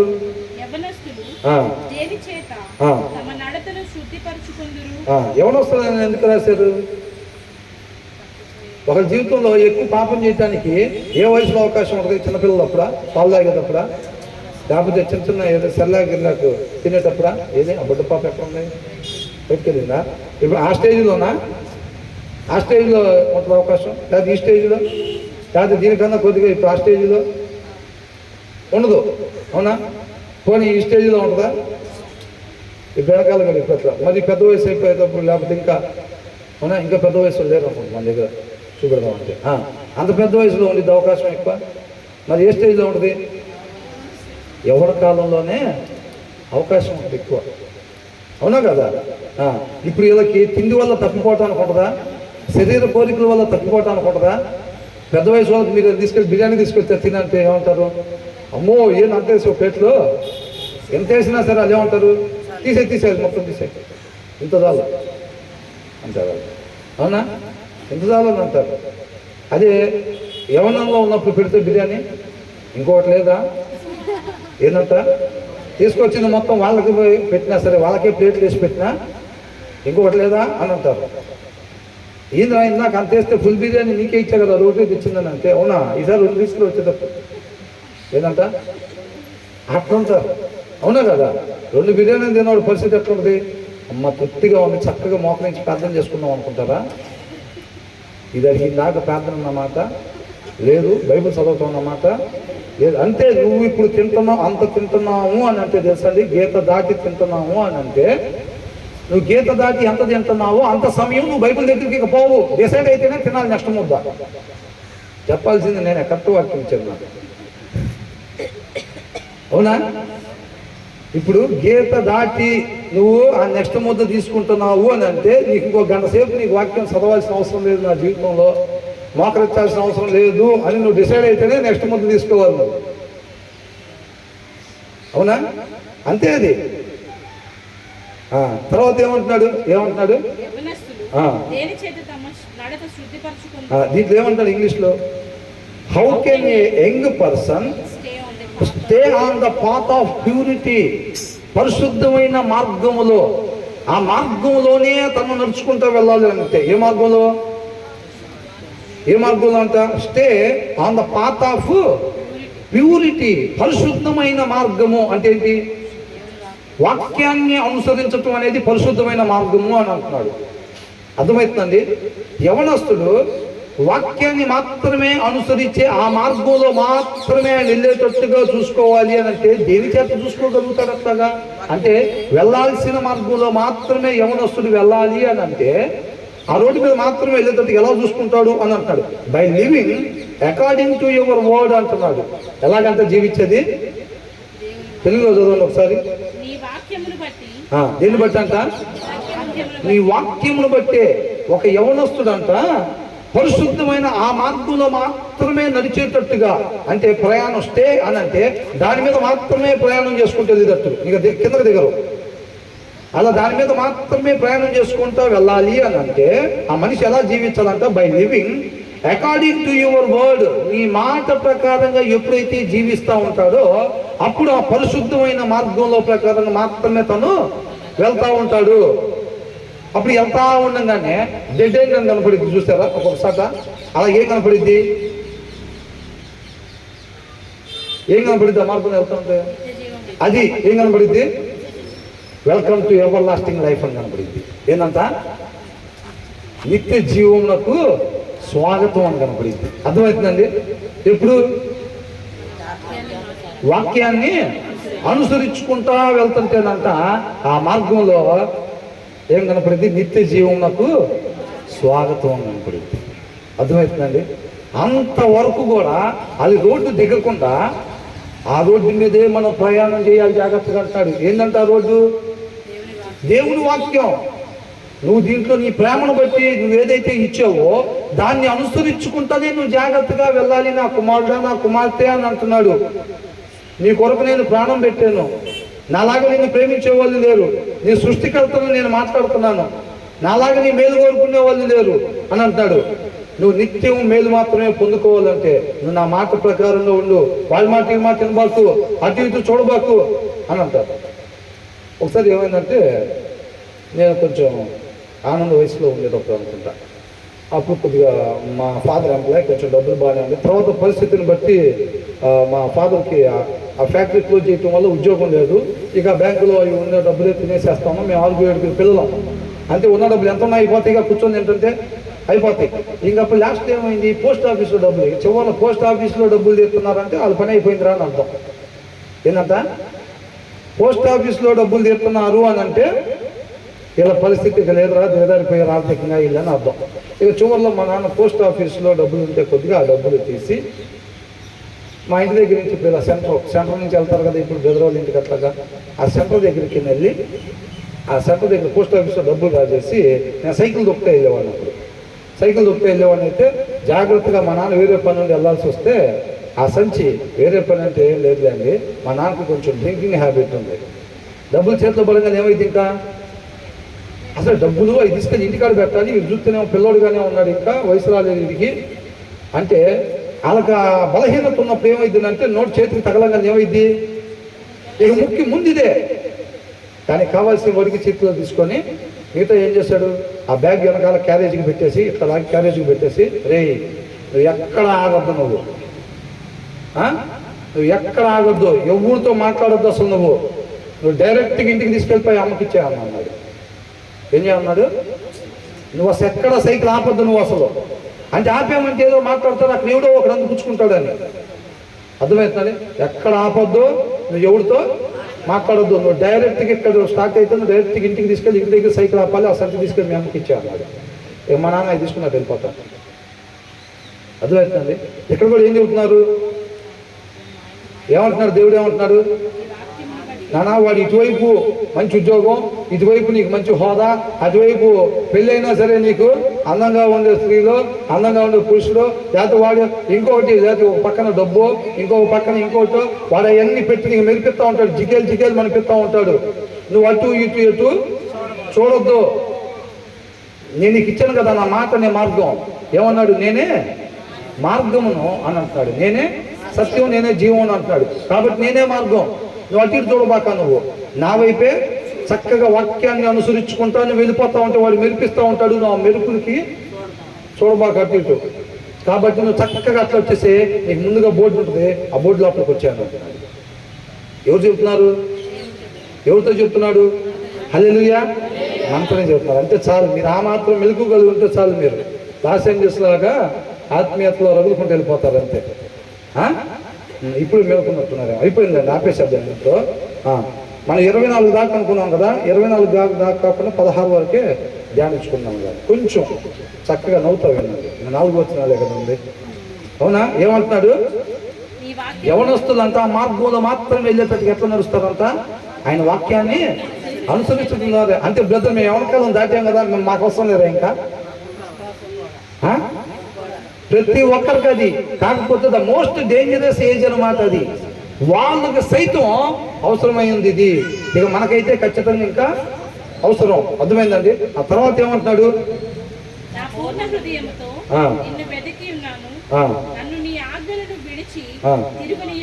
ఏంటంటే ఆయనకు అంత భయం ఏమైంది? ఆయన ఆజ్ఞని విడిచిపెట్టి, ఆయన వాక్యాన్ని విడిచిపెట్టి మనం మన ఇష్టానుసారం బతుకుతుంటే ఏంది అంత భయపడుతున్నాడు ఆయన? మనం బతకట్లా? ఆయన వాక్యాన్ని విడిచిపెట్టి మనం బతకట్లేదా? ఏంది అంత భయం ఆయనకి? 100 రూపాయలు పోతే బాధపడాలి కానీ వాక్యాన్ని విడిచిపెట్టి పక్కకు పోతే ఏంటంటే ఆయనకు అంత బాధ. ఇప్పుడు మనం పోతున్నామండి, డబ్బులు జోబులో చెప్తాం, దీనిలో 100 రూపాయలు తక్కువ కింద పడింది, అప్పుడే మ్యాన్ హోల్ దగ్గర ఉన్నాం. అది దాంట్లో నుంచి లోపల కాలంలో పడిపోయింది అనుకోండి, పెద్ద కాలం 100 రూపాయలు పడిపోతే పొద్దున్న 9ంటికి పడితే సాయంత్రం 4ంటికి కూడా మన ముఖం ఎట్లుంటుంది? 100 రూపాయలు ఓరనే బాగొట్టుకున్నాను. పొద్దున 100 రూపాయలు ఏం రక్తం నీ మొహం ఏం రక్తం ఉంది, మాడిపోయిన అన్నలాగా ఉంది ఏంద్రా అంటే పొద్దున్న 9ంటికి 100 రూపాయలు కాలంలో పడిరా. ఎరా పొద్దున్న 9ంటికి 100 రూపాయలు కాలంలో పడితే సాయంత్రం 4ంటికి నీ మొహం అట్టుందా? ప్రస్తుతానికి 4 అయిందిరా, 4ంటికి ఇట్టుంది. రాత్రి 8ంటికి కూడా ఇట్లాగే ఉండొచ్చు, లేకపోతే అప్పుడు మామూలుగా అవ్వచ్చు మర్చిపోతే. ఒకవేళ వాక్యాన్ని విడిచిపెడితే ముఖాలు మారుతున్నాయా? ఏమీ లేవు, ఏం లేవు. వాక్యాన్ని అనుసరించకపోయినా లోక సంబంధంగా ఏదో ఒకటి పొందుకుంటున్నాం కదా, అప్పుడేమవుతుంది? శుభ్రంగా నీట్గా అటు దిగి అర్థంలో చేసి నీకేంద్రా బాబు ఎట్ట పుట్టావురా నువ్వు అసలు ఏనంట ఎట్ట పుట్టారు? అందరూ పుట్టినట్టే, అందరూ పుట్టినట్టే కదా పుట్టేది. కాదు ఎవరు కాదు అర్థం ముందు నిలబడంగానే అనుకుంటారు. గుర్తించట్లేదురా నిన్ను అసలు, గుర్తించట్లేదమ్మా నిన్ను అసలు. ఆయన వస్తే ఎక్కడ పెట్టుకొని జనాలు పట్టించుకోవట్లేదు అని అనుకుంటారు. అవునా కదా? దేవుడి కాళ్ళకు ఉండే ఫీలింగ్ అంతే ఉంటుంది. అదే నాటపడాల్సిన ప్రదేశంలో నాటపడి ఆయన మాత్రమే కనపడతాడు అట్లా. అవునా? మన అర్థం ముందుకు వెళ్ళగానే ఎట్ట కనపడతాం? మనం ఎక్కడి నుంచి తీయబడ్డాం? మట్టి నుంచి తీయబడ్డాం. నిన్నంతా అయ్యే పాటలు నిన్నేనా కదా? మొన్న కూడా అయ్యే పాటలు. ఇప్పుడు కాదండి, ఇప్పుడు ఎక్కడి నుంచి దిగబడ్డామంట? మట్టి నుంచి దిగబడ్డాం. అది అర్థం దగ్గర తీసుకొస్తే ఏం కనపడాలి? మట్టే కనపడాలి. ఎట్ట పుట్టేవరో నువ్వు అనేది ఎట్ట కనపడుతుంది అంటే చూపులో తేడా ఏడన్నా చూపెట్టాల్సింది ఉందని. నేను చెప్పినంత తప్పేముందా? ఒకసారి మట్టి గడ్డ తీసుకొచ్చి పెడితే అంతే కదా, అదే కనపడాలి. తేడా కనపడుతుంది అంటే తేడా అన్నట్టు. ఆయన మట్టిలోని దిగబడ్డా? మహిమలోని దిగబడ్డాడు. మేలుకరం అట్టంతో మన మధ్యలో దేవుడు పెట్టడం తెలుసండి, మేలుకరం. అయితే ఆయన మహిమలోని దిగబడ్డాడు. ఆయన అర్థంలో ఎట్లా అంటే ఏమైంది? ఎవరు కనపడతారు? మహిమ కనపడాలి. అర్థమవుతుందండి? మనలో ఎవరు జీవించాలంట? ఆయనే ఉండాలి. అవునా? తర్వాత ఇప్పుడు ఇక్కడ ఏమంటాడు? I seek you with all my heart అంటే పూర్ణ హృదయంతో. ఆల్ మై హార్ట్ అంటే పూర్ణ హృదయంతో, కొద్దిసేపు అట్లాగా కొద్దిసేపు ఎట్లాగా కాదు, పూర్ణ హృదయం. మన హృదయం మొత్తంతో అంటే ఆయన్ని వెతుకుతానని అంటున్నాడు. Do not let me stray from your commands. నీ వాక్యాన్ని మీది నేను పక్కకు వెళ్లకుండా నన్ను నడిపించు ప్రభువా అని అంటున్నాను. నా పూర్ణ హృదయంతో నిన్ను వెతుకుతాను అంటున్నాడు. 10వ వచనం తెలుగే ఉంది. నా పూర్ణ హృదయంతో నిన్ను వెతుకుతాను, నన్ను. ఆయనకి ఎంత భయం! వాక్యాన్ని అనుసరించకుండా నేను క్షణం కూడా ఏ పని వేరేది చేయకుండా నన్ను కాపాడు ప్రభువా అని అంటున్నాడు. అట్లా చేస్తే ఎంత భయంకరమైన నష్టం కలిగితే వాళ్ళకి తెలుసు దాని ప్రాధాన్యత. అవునా? మనం కూడా అలా ఉండాలి. వాక్యం యొక్క ఉద్దేశం అది. మన జీవితంలో వాక్యం లేకపోతే మనకి ఏది లేదు. తర్వాత ఏమంటున్నాడు?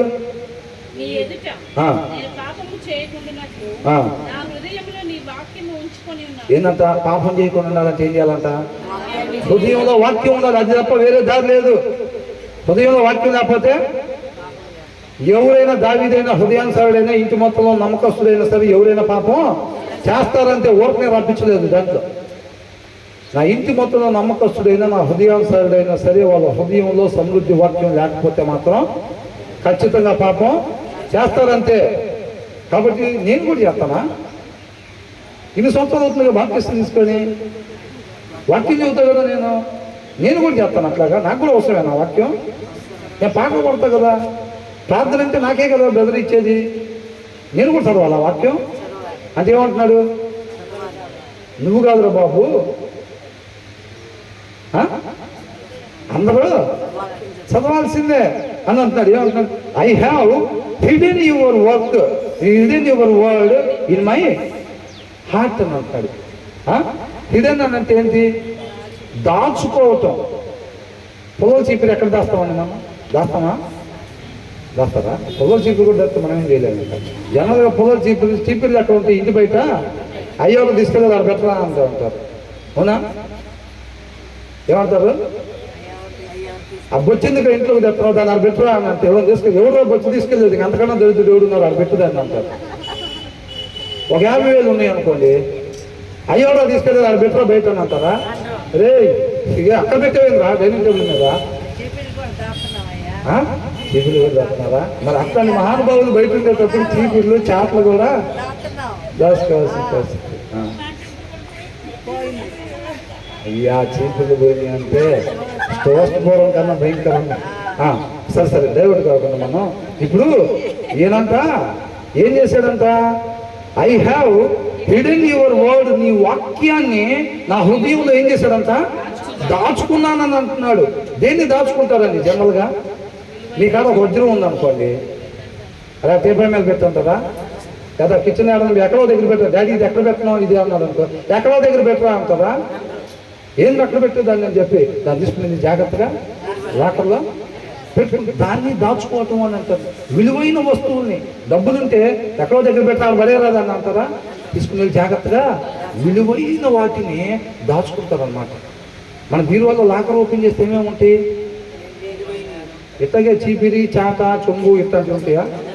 ఏముంటాయి? మన కాడు ఉండే స్థలం కాగితాలు, డబ్బులు, బంగారం ఉండేది చౌలి ఒకటి ఏముండవు. అయ్యి కూడా ఎక్కడ లాపు లాపు లాపు.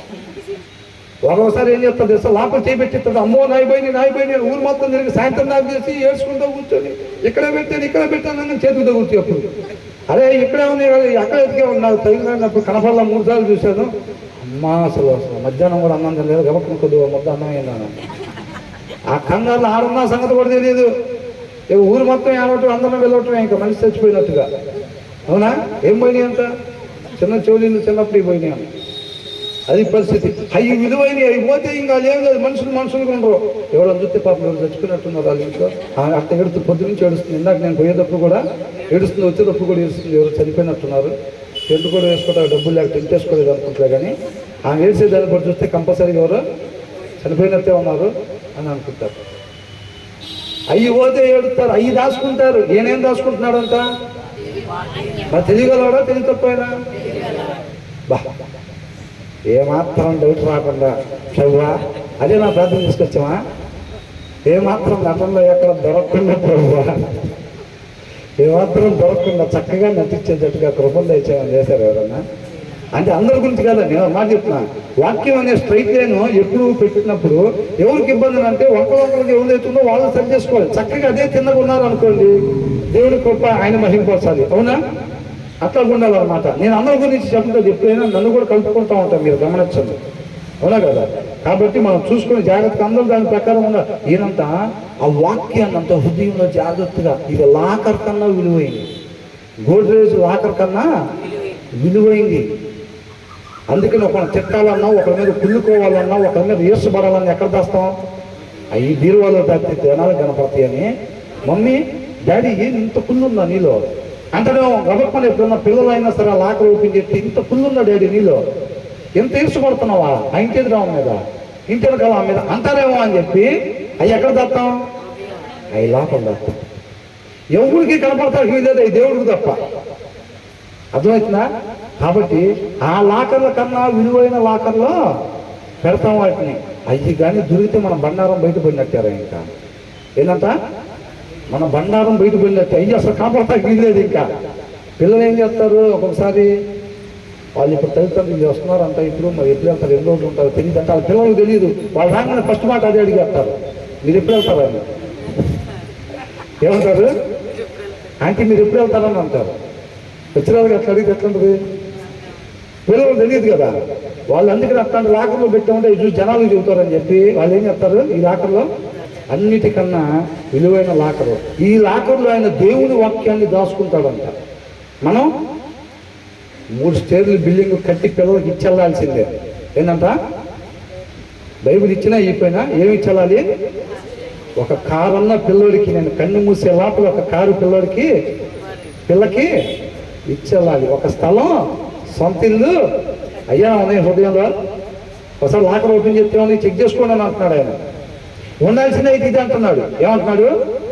ఉండాల్సింది అయితే ఇది, హృదయం అనే లాకర్లో ఉండాల్సింది ఇది. అదే ఉందా? వేరేదే ఉంటే చెక్ చేసి సరి చేసుకోండి అని అంటున్నాడు. ఈయన అంటున్నాడు అనమాట,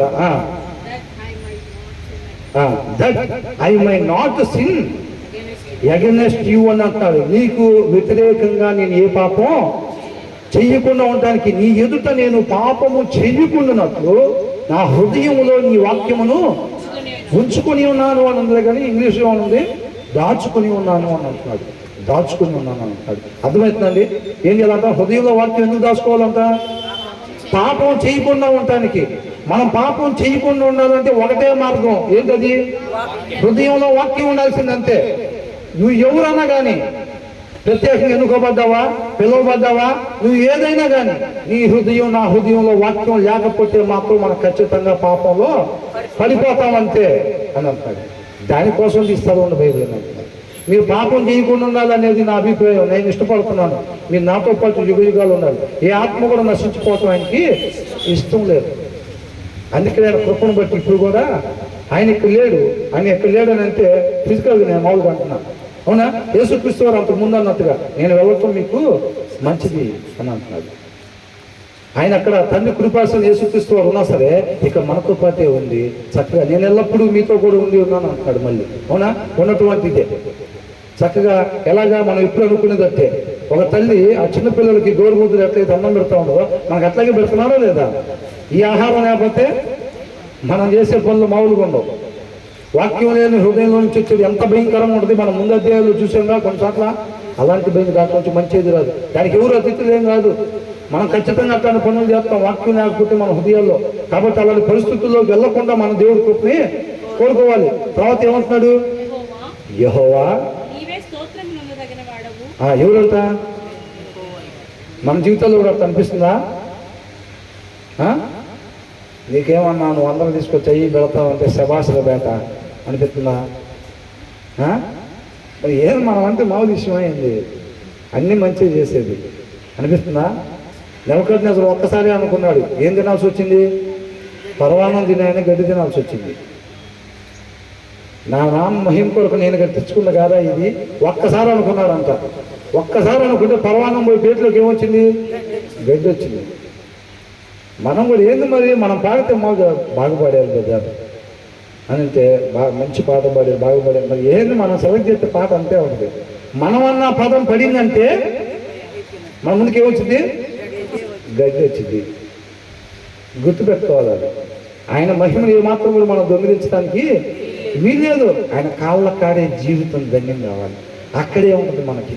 అంతకన్నా పైకి మనకి స్థాయి లేదు. కాళ్ళ కాడ ఉంటే గొప్ప భాగ్యం అసలు. అర్థమవుతుందంటే అవునా కదా? తర్వాత ఏమంటున్నాడు? Praise be to you Lord, teach me your decrees అని అంటున్నాడు. ఏమంటున్నాడు? యెహోవా నీవే స్తోత్రము నొందదగిన వాడవు, నీ కట్టడలను ఏం కావాలని అడుగుతున్నాడు? పద్దాక సమస్త సృష్టికర్త భూమి ఆకాశంలోని ఇలా తిరిగే భూమి అంట కలుగునుగా కంటే కలిగిందంట. అలాంటి ఆస్తిపరుడు ఆయన. చూసాము పోయినసారి ఒక కీర్తనలో చూసామా, 105వ కీర్తన అనుకుంటా. దాంట్లో చూసాము ఆయన ఎంత ఆస్తిపరుడు. ఆయన యాకోబుని సెలెక్ట్ చేసుకోవటం అంటే సామాన్య విషయం లేదు. అవునా కదా?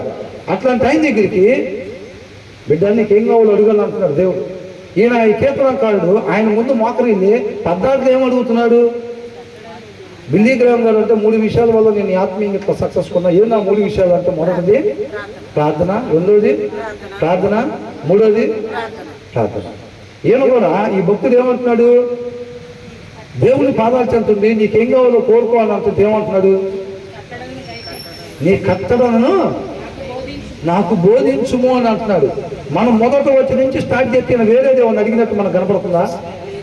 మనకు అవకాశం ఇస్తే సరుకులు కొట్లు సరుకులు రాసుకెళ్ళినట్టే పుస్తకాలు చాలు. ఇంకా 4 కాడ నుంచి సాయంత్రం 5 దాకా మనకి అపాయింట్మెంట్ ఇచ్చి నువ్వు సృష్టికర్త ముందుంటావు, నీకు ఏమేమి అడుగుతారో అది ఇస్తారని అంటే ఈ భూమి మీద పుస్తకాలు సరిపోతాయా?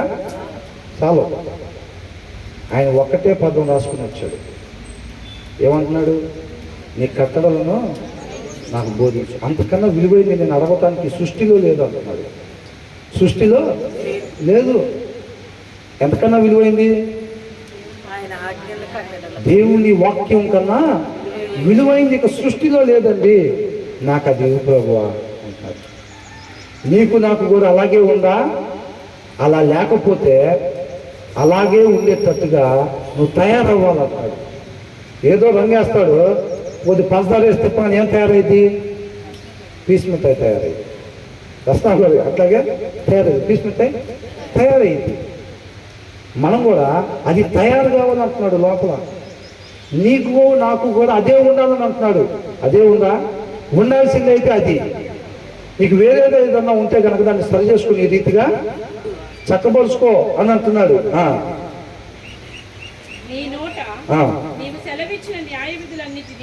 ఎవరంతా సెలవిచ్చిన న్యాయ విధులు అంటే ఇది ఎవరి మాట? తండ్రి మాట ఇది. అవునా? ఆయన కుమారుడు ద్వారా మాట్లాడుతున్నాడు. నీ నోట్లో నుంచి నువ్వు ఏదైతే చెప్తున్నావో ప్రభువా ఈ రీతిగా ఉండమని నువ్వు చెప్తున్నావు కదా అని అంటున్నాడు. ఏమంటున్నాడు? నీ నోట నీవు సెలవిచ్చిన న్యాయ విధులన్నిటినీ ఏం చేస్తాడంట? మన పెదాలతో వివరించాలంట వాటిని. అర్థమవుతుందండి? ఇంగ్లీష్లో ఏమనుంది? With my lips I recount all the laws that come from your mouth. అంటే వాక్యాన్ని ప్రతి ఒక్కరు కూడా ఏం చేయాలంట? వివరించాలంట. ఆయనగా దేవుడు ఏం చెప్పాడు? నన్నుగా నువ్వు తెలుసుకొని అది నీ కుమారులకి వాళ్ళ కుమారులకి నువ్వు చెప్పాలి అని అన్నాడు. అది మోషేకి ఒక్కడికే చెప్పాడా? అబ్రహాంకి ఒక్కడికే చెప్పాడా? దావీదుకి ఒక్కడికే చెప్పాడా? మనకి అందరికీ చెప్తున్నమాట. నన్నుగా ఫస్ట్ నువ్వు తెలుసుకో. నువ్వు బైబిల్ ఓపెన్ చేయి. ఫస్ట్ నువ్వు చదువు. నా గుణ లక్షణాలు నీకు తెలుస్తూ ఉంటాయి, నా ఆకారం నీకు కనపడుతూ ఉంటుంది. నన్నుగా నువ్వు తెలుసుకుంటావు. తర్వాత ఏం చేయాలి? నీ పిల్లలు నడిచేటప్పుడు, పండుకునేటప్పుడు, కూర్చున్నప్పుడు చెప్పు. నన్నుగా నువ్వు తెలుసుకో. నువ్వు వాళ్ళకి చెప్పు. తర్వాత నా కృపను బట్టి నీకు ఆయుష్ ఇచ్చి నీకు మనవడు కూడా నీకు ఉండే చూసేటట్టుగా నేను చేశానంత నువ్వేం చేయాలి? ఆయన కూడా వాళ్ళకు కూడా ఇది చెప్పాలి. అర్థమవుతుందండి? అలాగే ఉన్నావా? అలా లేకపోతే కనుక అలాగే ఉండేటట్టుగా చూసుకోండి అని అంటున్నాడు. అలాగే ఉండేటట్టు ఎవరైతే ఉంటారో వాళ్ళే నాతో పాటు రేపు ఉండబోయేది అని అంటున్నాడు. అర్థమవుతుందండి? ఆ తర్వాత ఏమంటున్నాడు?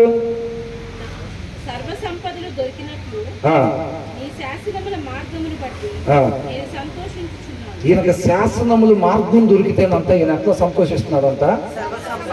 సర్వ సంపదలు దొరికినట్టుగా అంట. అంటే ఇవాళ నుంచి ఈ భూమి నీకు ఇస్తున్నానంటే, ఇవాళ నుంచి భూమి, ఆకాశం, సూర్యుడు, నక్షత్రాలు, ఈ సృష్టి మొత్తం నీకు ఇస్తున్నానని చెప్పారు అనుకోండి.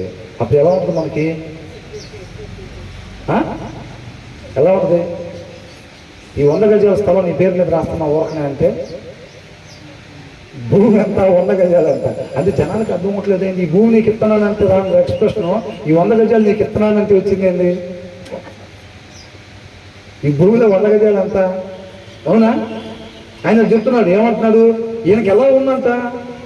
ఆయన చేతిలోకి వాక్యం రావటం, దాన్ని అది ఆయన ఆయన చేతిలోకి ఆయన మాట, దేవుని మాట, బైబిల్ మన చేతిలోకి రావటం అంట ఆయనకి ఎలా ఉందంట? సర్వ సంపదలు దొరికినట్టు ఈ శాసనములు మార్గమును బట్టి నేను ఆయన కృపను బట్టి అనేక మంది మిషనరీలు ఎవరైతే ఉన్నారో వాళ్ళ ప్రాణ త్యాగాలను బట్టి వాళ్ళ బైబిల్ మన చేతిలో ఉంది. ఆయన కృపను బట్టి నడిపించాడు కాబట్టి, ఆయన మనం ప్రేమించాడు కాబట్టి, ఆయన మాట మన దగ్గరికి పంపించాడు. బైబిల్ మన చేతిలో ఉన్నందుకు అలా ఫీల్ అవుతున్నామా? మనం సర్వ సంపదలు దొరికినట్టు ఫీల్ అవుతున్నామా? అసలు సంపదను తీసుకెళ్ళి అలమారులో పెట్టి ఉట్టిట్టాటి కోసం ఈత పడుతున్నామా? చెక్ చేసుకుని అంటున్నాడు. అసలు సంపద ఇది అని అంటున్నాడు. దీన్ని ఎక్కడ పెట్టావు అంటున్నాడు. మట్టి గడ్డల కోసం ఉరుకుతున్నావా అంటున్నాడు. పౌలు గారు ఏమంటున్నారు? దేంతో సమానంగా ఎంచుకున్నాడంట? దానికోసం ఉరుకుతున్నావా రోజు అంటున్నాడు. చెక్ చేసుకో అంటున్నాడు. ఉరకాల్సింది దీనికోసం అంటున్నాడు. నా కృపను బట్టి నీకు ఇచ్చిన ప్రతి క్షణం కూడా నువ్వు ఉపయోగించాల్సింది దీనికోసం అంటున్నాడు. నువ్వు దేనికోసం ఉపయోగిస్తున్నావో చెక్ చేసుకో అంటున్నాడు. ఉండాల్సింది అయితే ఇది. నువ్వు ఇలా ఉన్నావా? అందరూ కలిసి వాళ్ళు ఉండొచ్చు, నీకు మేలు మాత్రమే కలిగిద్ది అంటున్నాడు. తర్వాత ఏమంటున్నాడు? అసలు ఇది ఒక్కొక్క మాట ఒక్కొక్క కోహినూరు వచ్చిన లాగా ఉందండి. అవునా కదా? అవునా? సర్వ సంపదలు అంటే దాంట్లో కోహినూరు వజ్రం వచ్చింది. ఇంకా క్వీన్ ఎలిజబెత్ తల మీద ఎన్నో ఉంటాయంట వజ్రాలు. ఎన్ని ఉంటాయంట? అన్ని వజ్రాలు వాటికన్నా ఎక్కువ. అసలు మొత్తం సమస్త సృష్టి దాని అన్నిటికన్నా ఎక్కువ. అలాంటి సంపదలు దొరికినట్లుగా ఆయన అనుకుంటున్నాడంట. దేవుని మాట మన చేతిలోకి రాకు అంటే మనకు కూడా అలాంటి ఫీలింగ్ కలగాలి. కలగకపోతే మనం అలా తయారు కావాలి. ఇంకా ఆ తర్వాత ఏమంటున్నాడు? ఏం చేస్తాడంట? ఏం చెయ్యాలంట? నోడుతో ఒప్పుకోవాలి అందరం మనం. ఏం చేయాలంట? ఆయన వాక్యాన్ని ఏం చేయాలంట? ఆయన వాక్యాన్ని ధ్యానించాలి. చదవాలి బాగా. నీ ఆజ్ఞలను నేను ధ్యానించదును, నీ త్రోవలను మన్నించదును అంటే ఏంటంట, కానీ కన్సిడర్ యువర్ వేస్ అని అంటున్నాడు. అంటే వాటిని పరిగణలోకి తీసుకుంటాను, నేను ఆ రీతిగా మాత్రమే ఉండాలని ఒక తీర్మానం తీసుకుంటానని అంటున్నాడు. అర్థమవుతుందండి? ఇది బైబిల్ భాష. మన్నించదు అంటే తప్పు చేసేదేమో మన్నిస్తాను అనుకుంటా, మన్నించడం కాదు ఇది. అర్థమవుతుందండి? ఏమంటున్నాడు, నీ ఆజ్ఞలను నేను ధ్యానించదు అంటే వాక్యాన్ని నేను ధ్యానిస్తాను, దానిని నేనేమంటున్నాడు, కన్సిడర్ యువర్ వేస్ అని అంటున్నాడు. నీ మార్గాలను నేను పరిగణలో తీసుకుని, నేను వెళ్ళాల్సిన మార్గం ఇదే అని చెప్పి నేను తీర్మానం తీసుకుంటాను. నేను నువ్వేదైతే చెప్తున్నావో నీ మాట దాని ప్రకారంగా మాత్రమే నేను జీవించాలని ఒక తీర్మానం తీసుకొని నీ కృపను నేను ఆశ్రయిస్తాను అని అంటున్నాడు అనమాట. అర్థమవుతుందండి? ఆ తర్వాత నీ కట్టడను బట్టి ఏం చేస్తాడంట, నీ కట్టడను I delight in your decrees అని అంటాడు. డిలైట్ అప్పుడు వెళ్తూ ఉంటాం కదా, డిలైట్ దావా. డిలైట్ అంటే ఏంటంట, హర్షించటం, ఆనందించటం, సంతోషించటం.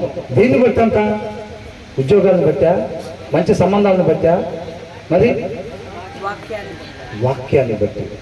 నీ వాక్యాన్ని బట్టి, నిన్ను బట్టే నేను అతిశయిస్తున్నాను, నిన్ను బట్టి ఆనందిస్తున్నాను, నీలోనే నాకు సంతోషం అని అంటున్నాడు. అర్థమవుతుందండి? ఇది ప్రవర్తన పూర్వకంగా వీళ్ళు అట్లా ఉంటున్నాడు. కీర్తనకారుడు ఏం కోరుకుంటున్నాడు చూడండి, అసలు ఎలా ఉంటున్నాడు. మనం కూడా అలాగా ఉండాలి. ఆయన దయచేసి ఇన్నిసార్లు చెప్తాడు, అలమరలో పెట్టమాకండి, అలమరలోనే ఉంచమాకండి.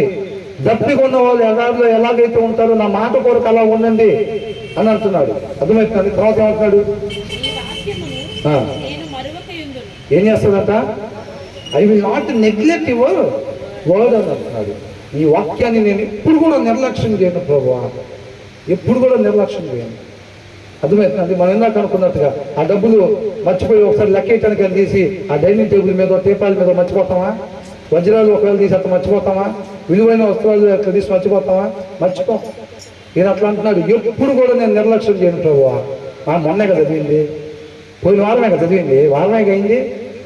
ఏంటంట, వారమే అయింది. 3 నెలలు అయిన వాళ్ళు కూడా ఉంటాడేమో. 3 నెలలు అయిన వాళ్ళు కూడా ఉన్నారా? వాక్యం చదవకుండా ఉన్నారని ఎవరు ఒప్పుకుంటారు? అయినా వాక్యాన్ని చదవాలి. ఒకవేళ మనం చదవలేకపోతే కనుక దేవుడికి ప్రార్థన చేసుకొని సత్యవాక్యం ఎవరు చెప్తున్నారో తెలుసుకొని ఆ వాక్యాన్ని పెట్టుకొని వినండి. వినటం వలన విశ్వాసం కలిగిద్ది అన్నమాట. కనీసం అదన్నా చేయాలి. భయం లేకపోతేనే డిసైడ్ చేస్తే, మనం చెప్తే ప్రభువాను అంటే నాకు భయం వణుకునాయనా, నువ్వు నేను చెప్పేది తీసుకోడు, మన ప్రవర్తన బట్టి తీసుకుంటాడు. నువ్వు అలమరలో ఇవాళ అత్తగే ఉంచావా, తీరేదా, నీ భయం ఏంటో ఆయన పరిగణలోకి తీసుకుంటున్నాడు ఆల్రెడీ. నువ్వు ఎంత భయపడుతున్నావు, ఎంత పర్సెంటేజ్ భయపడుతున్నావో ఆయన రిసీవ్ చేసుకుంటున్నాడు ఆల్రెడీ. నిన్ను అడిగితే ఏమంటావు, నన్ను అడిగితే ఏమంటావు, ప్రభు 100% భయపడుతున్నావు ప్రభు అంటే అది తీసుకోడు ఆయన. అసలు మొన్న కూడా అలమరలో ఉంచావా, నిన్న కూడా అలమరలో ఉంచావా, తీరేదా అసలు నువ్వు ఎంత పర్సెంటేజ్ భయపడుతున్నావో ఆయన పరిగణలోకి తీసుకుంటున్నాడు ఆల్రెడీ.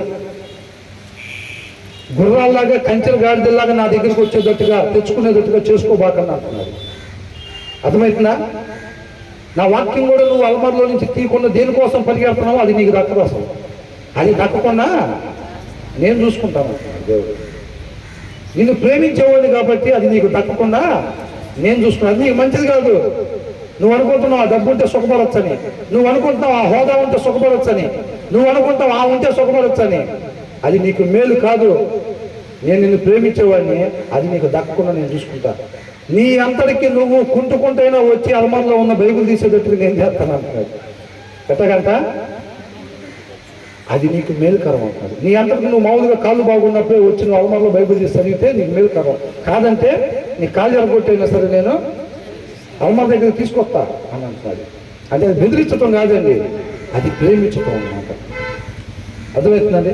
అలాగే కాబట్టి మనం చక్కగా వాక్యాన్ని, వాక్యమై ఉన్న దేవుణ్ణి దేవుడిగా తెలుసుకొని మన జీవితాల్లో ఆయన నామాన్ని మహిమపరిచేవారుగా ఉండాలి. దేవుడికే మహిమ కలిగిన గాక.